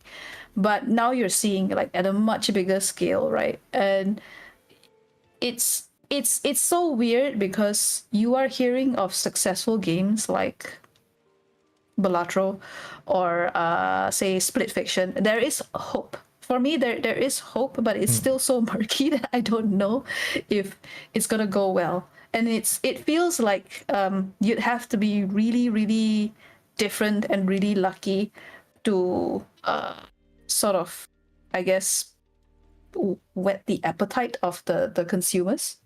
And you have to be different, because I think at this point people are just tired of all the generic I'm not gonna name IPs, but very generic answers that we've been seeing. So, yeah, okay, we'll take this the film example, because that's so obvious, right? Like, people are so tired of Marvel.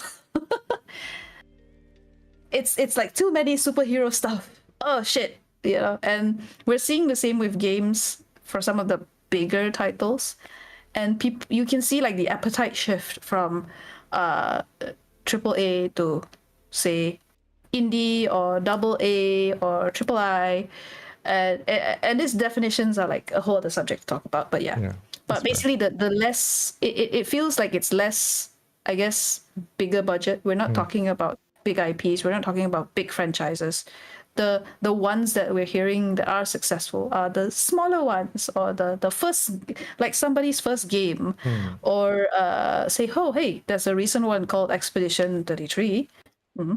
That is successful, right? It's not technically their first game. That's not technically their first game. So not their first game, but it's made by a small team. Yeah, I love the story though. If you've heard about the story about Expedition 33, right? Like, the team behind it is just basically said, yeah, we came out to do this game because the company we were with didn't let us. Oh, it was just the one guy, by the way. Is it the one guy? I thought it was like, it's just the one guy who was working at a certain company and was like, I was bored. So I started messaging on Reddit, be like, hey, I want to do this. And it was a group of like 30-ish people eventually. Yeah. With outside help. Also, I've heard. Yeah. Outsourcing, man. I didn't read anything. I'm just hearing. Yeah. Just to say. Like, I skimmed the headline. That's all I saw as well. I skimmed the headline. Yeah, the headline that I read was like apparently untrue. So I was like, okay, never mind. Yeah. And it's what I'm trying to say. It's like, it's this weird, I guess, new, people are looking for something new and for something fresh. And if you do have an idea that's new and fresh amongst the many, generic titles, you might be lucky. But then, that's down to, like, do you have the support for marketing? Do you have reach? If you are self-publishing, do you know how to self-publish? Do you have the channels to get luck? Hey, just use TikTok apparently. But it's all these things, right? Like, it's not just because you have an idea. You got to know how to how to market it. And when I say market, it doesn't mean you have a budget. Like, you just got to know the channels, and if you have the budget, then great. The budget that I've learned over time that like budget is basically a modifier value. It's a multiplier value. That kind of thing. Like, if you need to know how to do it first, otherwise, like, that's your base stat.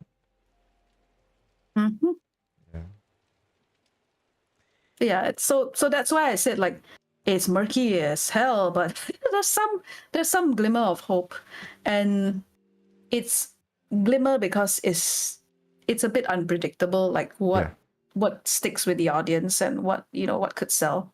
And even if you have an idea that could sell, can you market it? Can you reach your target audience? I mean, just to add to that comment a little bit, and I think there's a deeper conversation that I really want to have with people someday, is this kind of weird thing we do have right now, where we technically have an ever-expanding library of games. So, like, I'll give you a very simple like let's just put it this way. So, you know how, like, sometimes we hear stories about people rediscovering old knowledge? Like, there's this whole thing about like, oh, we've rediscovered how ancient Roman cement is made and all that kind of stuff, and that's because, like, the books were all like burnt and all that kind of stuff, right? Records of it all burnt and all that kind of stuff. Right now we live in an age, right, where because most knowledge is somewhat, not entirely, but somewhat immortalized in digital form, we have this problem where entertainment in particular, especially like old games and stuff like that, are always in existence, right? And then you have this kind of very interesting and weird question to ask, because this is the same thing that I will always ask whenever I'm watching a show, right? Like, right now, I'm watching Snowpiercer again. Yes, I know there's no new season for a while, but I'm watching Snowpiercer again. If anybody wants to do another story about a post-apocalyptic doom train, I think it's a very fair question for me to ask is, why should I want to watch a show when I've already watched Snowpiercer, right? Like, how much better is it going to be? And I think it's even worse for games. Because when you make games, very often people compare it with other games because it's very normal things to do. And like, so you're going to go like, oh, hey, we're kind of like, for example, a very common thing, like a lot of games like to do these days, like, oh, yeah, like for some reason, we're a bunch, we're a Vampire Survivor, like, that kind of thing. We're a Survivor game, so we're talking about Vampire Survivor, right? And then a very reasonable question people ask is like, okay, hey, but like, I already own Vampire Survivor. I now have to pay $5 for your game. Why would I pay $5 for your game when I can just go play Vampire Survivor? Right? And that's a very reasonable question to ask. And at some point, you're going to ask that question enough times. At some point, you're not going to have an answer anymore, because you're going to have this huge catalog of bad games that are very, like, sort of thematically adjacent, that it's no longer like, how many variations of the same thing can you do, that kind of thing. That's the question you want to ask, right? So what then becomes the pitch? Like, why would I want to play your game, right? So that's kind of weird problem. Like, when you were talking about like, oh, people want something new all the time, this presents a separate problem that's kind of weirdly unique to this modern day, where like, some people used to talk about like lost games back in the day, because we used to use cartridges and physical media and all that kind of stuff. Now, with all the digital media that are now around, the only time that lost games become lost is when people stop caring about them. And it's insane how far it needs to go before people stop caring about it, because I can still find like a copy of Earthworm Jim, which most no people have no idea what I'm talking about, on Steam for like $20. It's on Steam. Oh, Yeah, okay. it is on You Steam. can play it. I think you can play it on mobile right now as well. Oh shit. Oh, that's even more interesting. But yes, exactly. You can find it on Steam for $20. I want to play on a controller, by the way.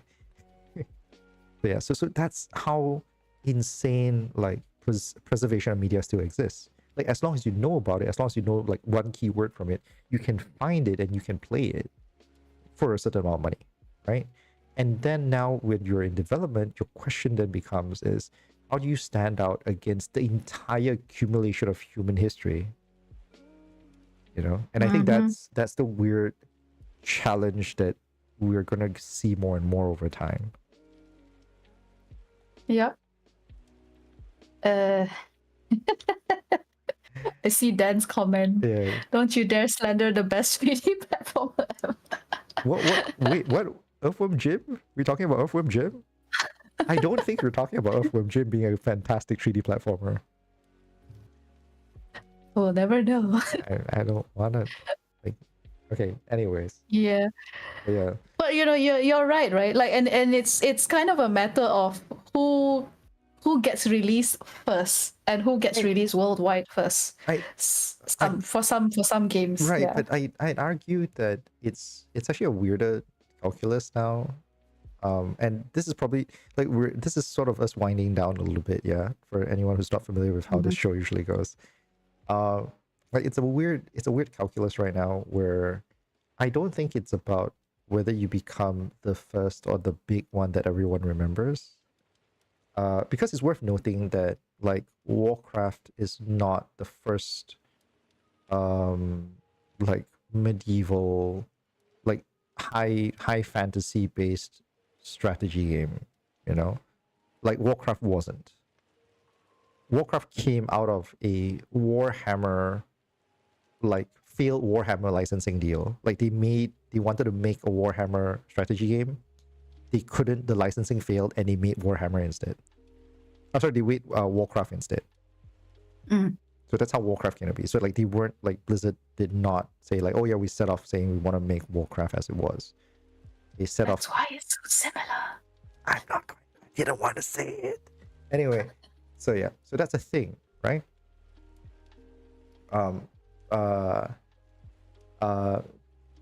Like that. So you don't necessarily have to be the first.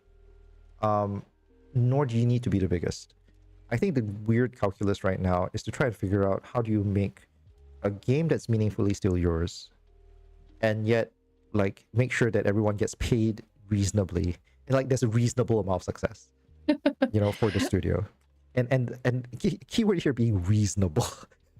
like sure, it'd be great to earn money hand over fist, but what's a reasonable thing for you? And you know, trying to keep things reasonable is the keyword here. Reasonable and sustainable. Yes, exactly. That's the two keywords that you want, right? Like these two are the keywords that you want. So that's a massive question mark there, how you want to do it. Yeah. Anyway, so quick aside. Oh, by the way, if anyone's still watching, if you have questions for either one, me or Sabina, please feel free to drop it. I'm not seeing anything actively right now, so but if you do have, please drop it in the next. I'll give you 5 minutes, and I will beg Sabina for another 15 of her time. But yeah, while we're waiting, Damien has a question. What's my opinion? What's the best 3D platformer? Sabina, here is where you get to prove your gamer chops. What is the best 3D platformer for you? 3D platformer? Yeah. I'm not a platformer gamer. Frankly, neither am I. This is a hard time. I can't answer that question. I know. I'll tell you. So like, how would you consider a 3D platformer though? Right. It's like it's everything so right, like a mashup of like different. So from right, but like 3D platformers are like games that are like where platforming, I believe at least the definition is the majority of the gameplay. So like for example, right? It Takes Two is a great 3D platformer example, I believe. I think it's a great modern 3D platformer example. My personal one that I went into but never finished was Psychonauts. Oh, I actually didn't play Psychonauts. Yeah, I actually liked the premise for Psychonauts. I freaking loved the premise for Psychonauts. But I never finished it because I have a problem. with 3D platformers in particular, and I hate 3D platformers for this reason. I have a fear of heights.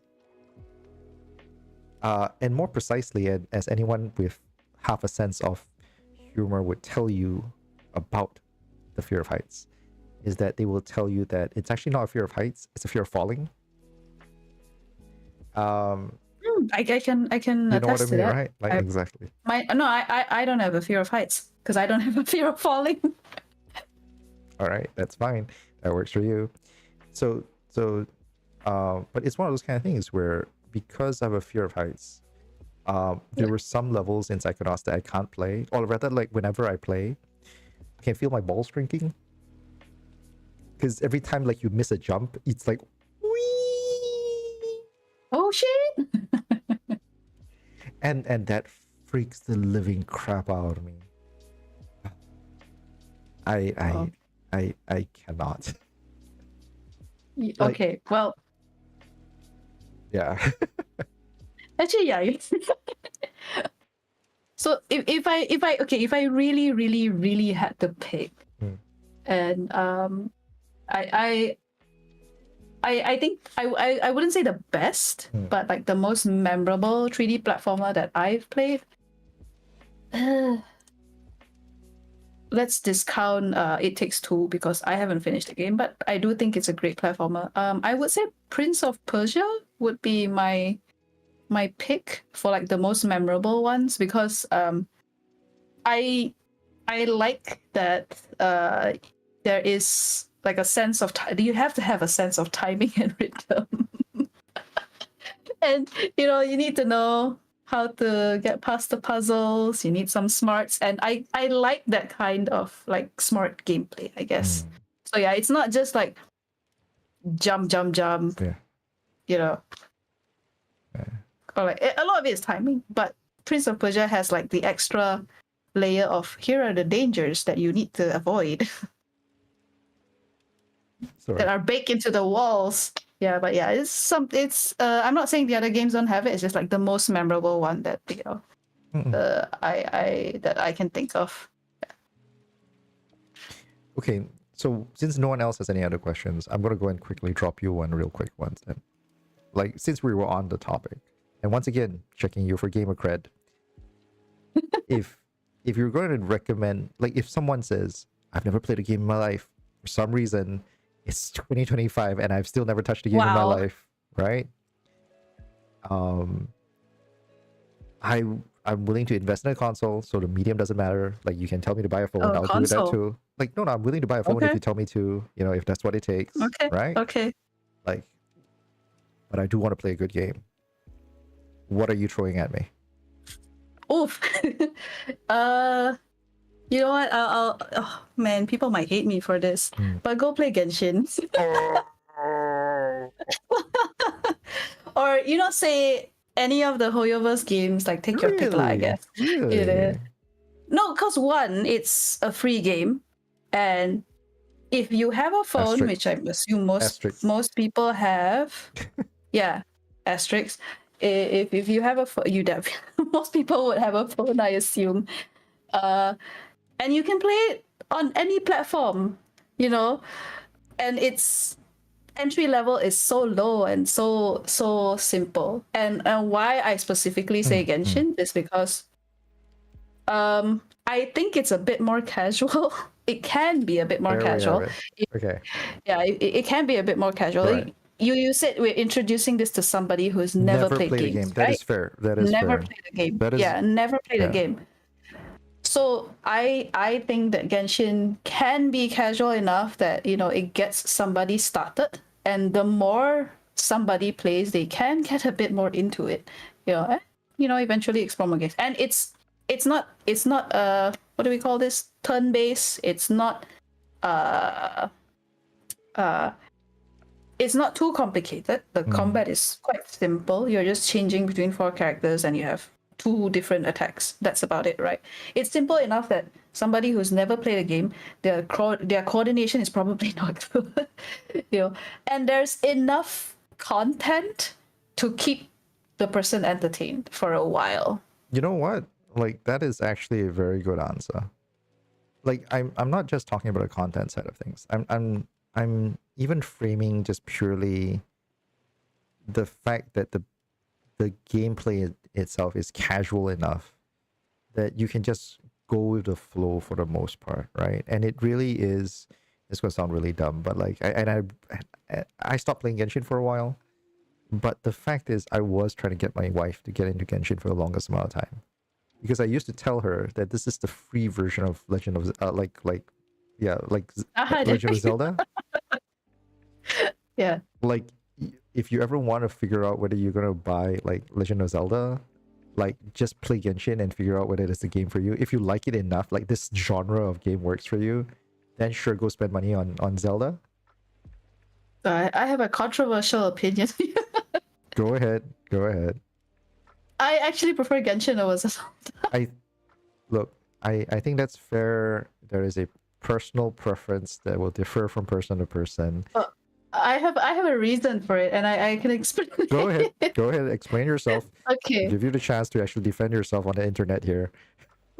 Okay, so as we all know, Zelda is on the Switch, and the Switch has a certain limit when it comes to graphical power, right? Okay, anyway. Zelda's level of detail is a certain, whatever. And between Zelda and Genshin, I find that Genshin has a very consistent art style between characters, environment, and there are some differences a little bit here and there, but mostly consistent. And when you look at Zelda, and I don't know if people actually notice this because it irked the shit out of me. You're looking at me with squinting eyes, but let me finish. I will let you finish. I'm not saying anything yet. So and mind you, I did try to play the game. I actually did try to play the game. Right. But what bothered me so much is the fact that a freaking rock in the environment had a somewhat realistic texture, and everything else is just like not realistic. And so this kind of details bother me. and that style of texture was everywhere, and I just couldn't unsee it. So I'm like, okay, nope, not for me. I'll explain my squinty eye, and I feel like I feel, for what it's worth, this is nothing to do with your answer. It has everything to do with my issue with Genshin and Hoyoverse character designs in general. We know that change. We know that change. I feel like I want to bring this up simply because for some of you who don't like recognize this, and for what it's worth, look, this is, I will concede that this will likely be a personal preference, right? But I really am not fond of impractical details. Okay. Like I think one of the best examples of this is this kind of weird story from Star Trek, and I actually really like this story. I'm only going to take it I'm going to take it out of context just to give you the story, but like it's just a whole thing. But basically put, it's a story about like how like this race of aliens were talking about how at one time in their history there were women who would wear a cage in their hair.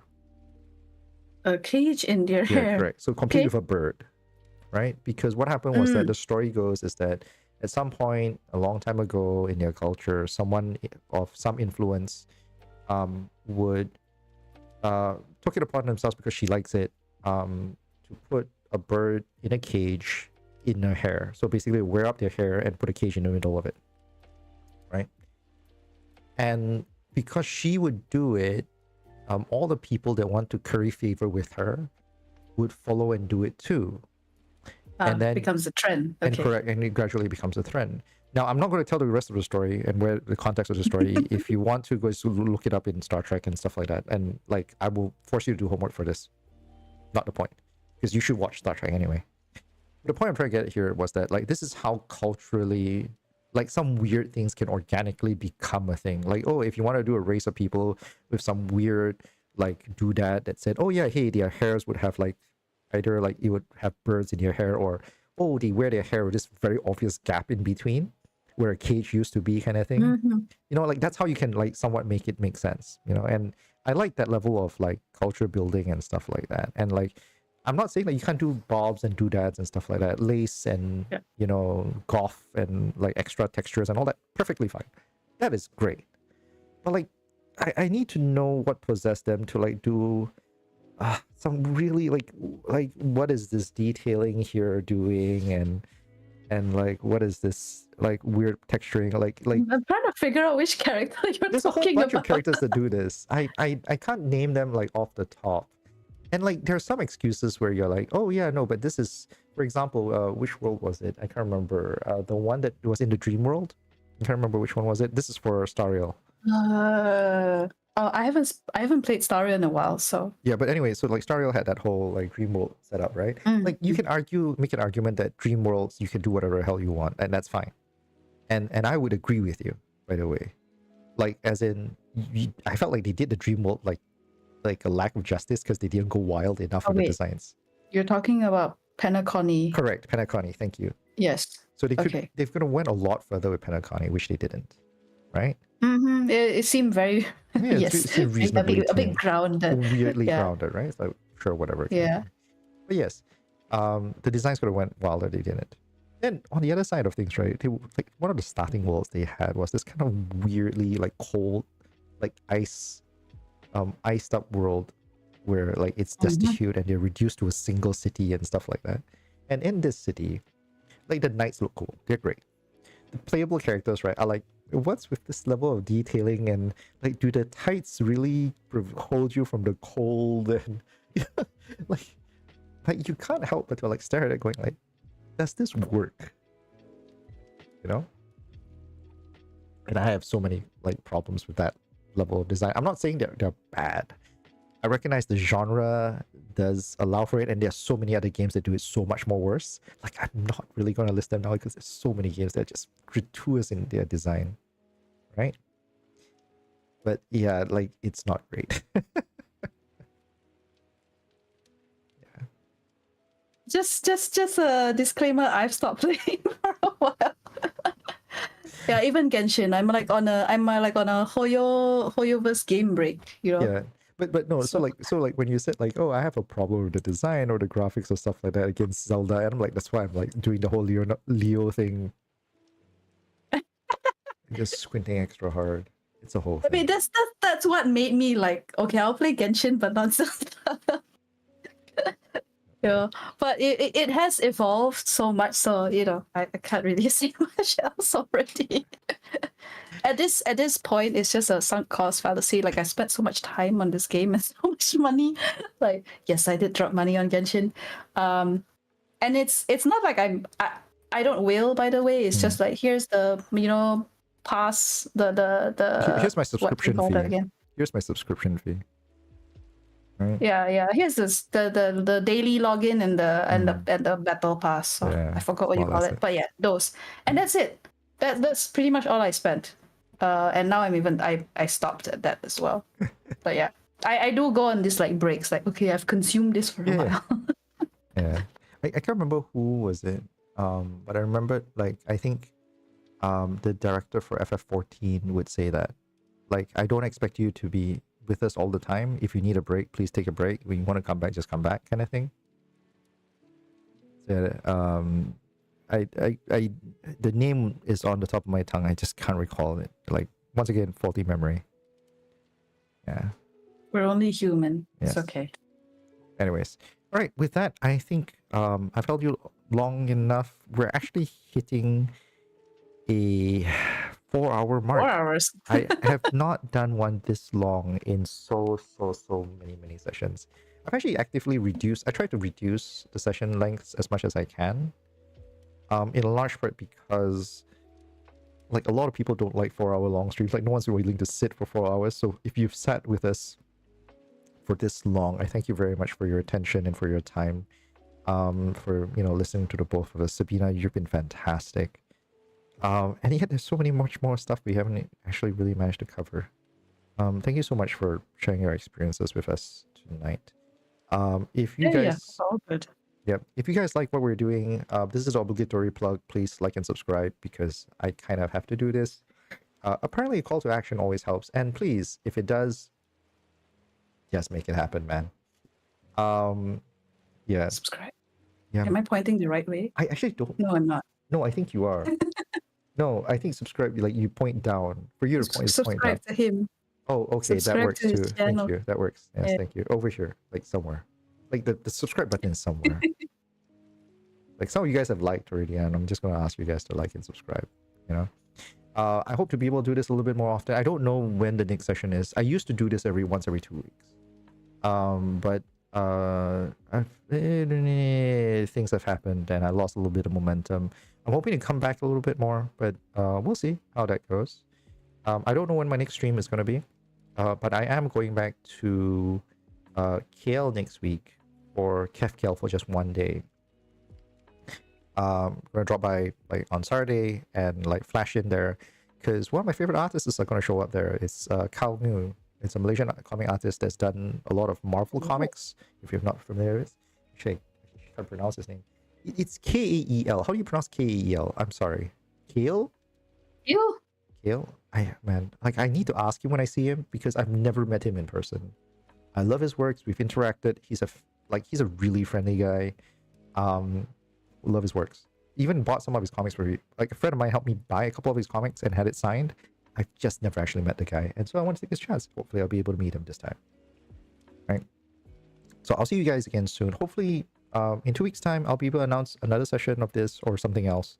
I am hoping to be able to do some like either editing or recording for this channel. Because I was just talking to Sabine before this about how like I have some really fancy stories, but you really do need to sit through 3 or 4 hours of chat to get to it. And editing might help. Yes. Snippets. Yes, clipping, man. Clipping is the key. Right. Anyways, thank you guys very much once again. I'll see you. I hope you guys have a wonderful weekend ahead of you. And thank you for sticking around for as long as you have. Good night, everyone. And till the next time we see you again. Bing bong. Good night. Ta-tas. Thank you, everyone. Good night.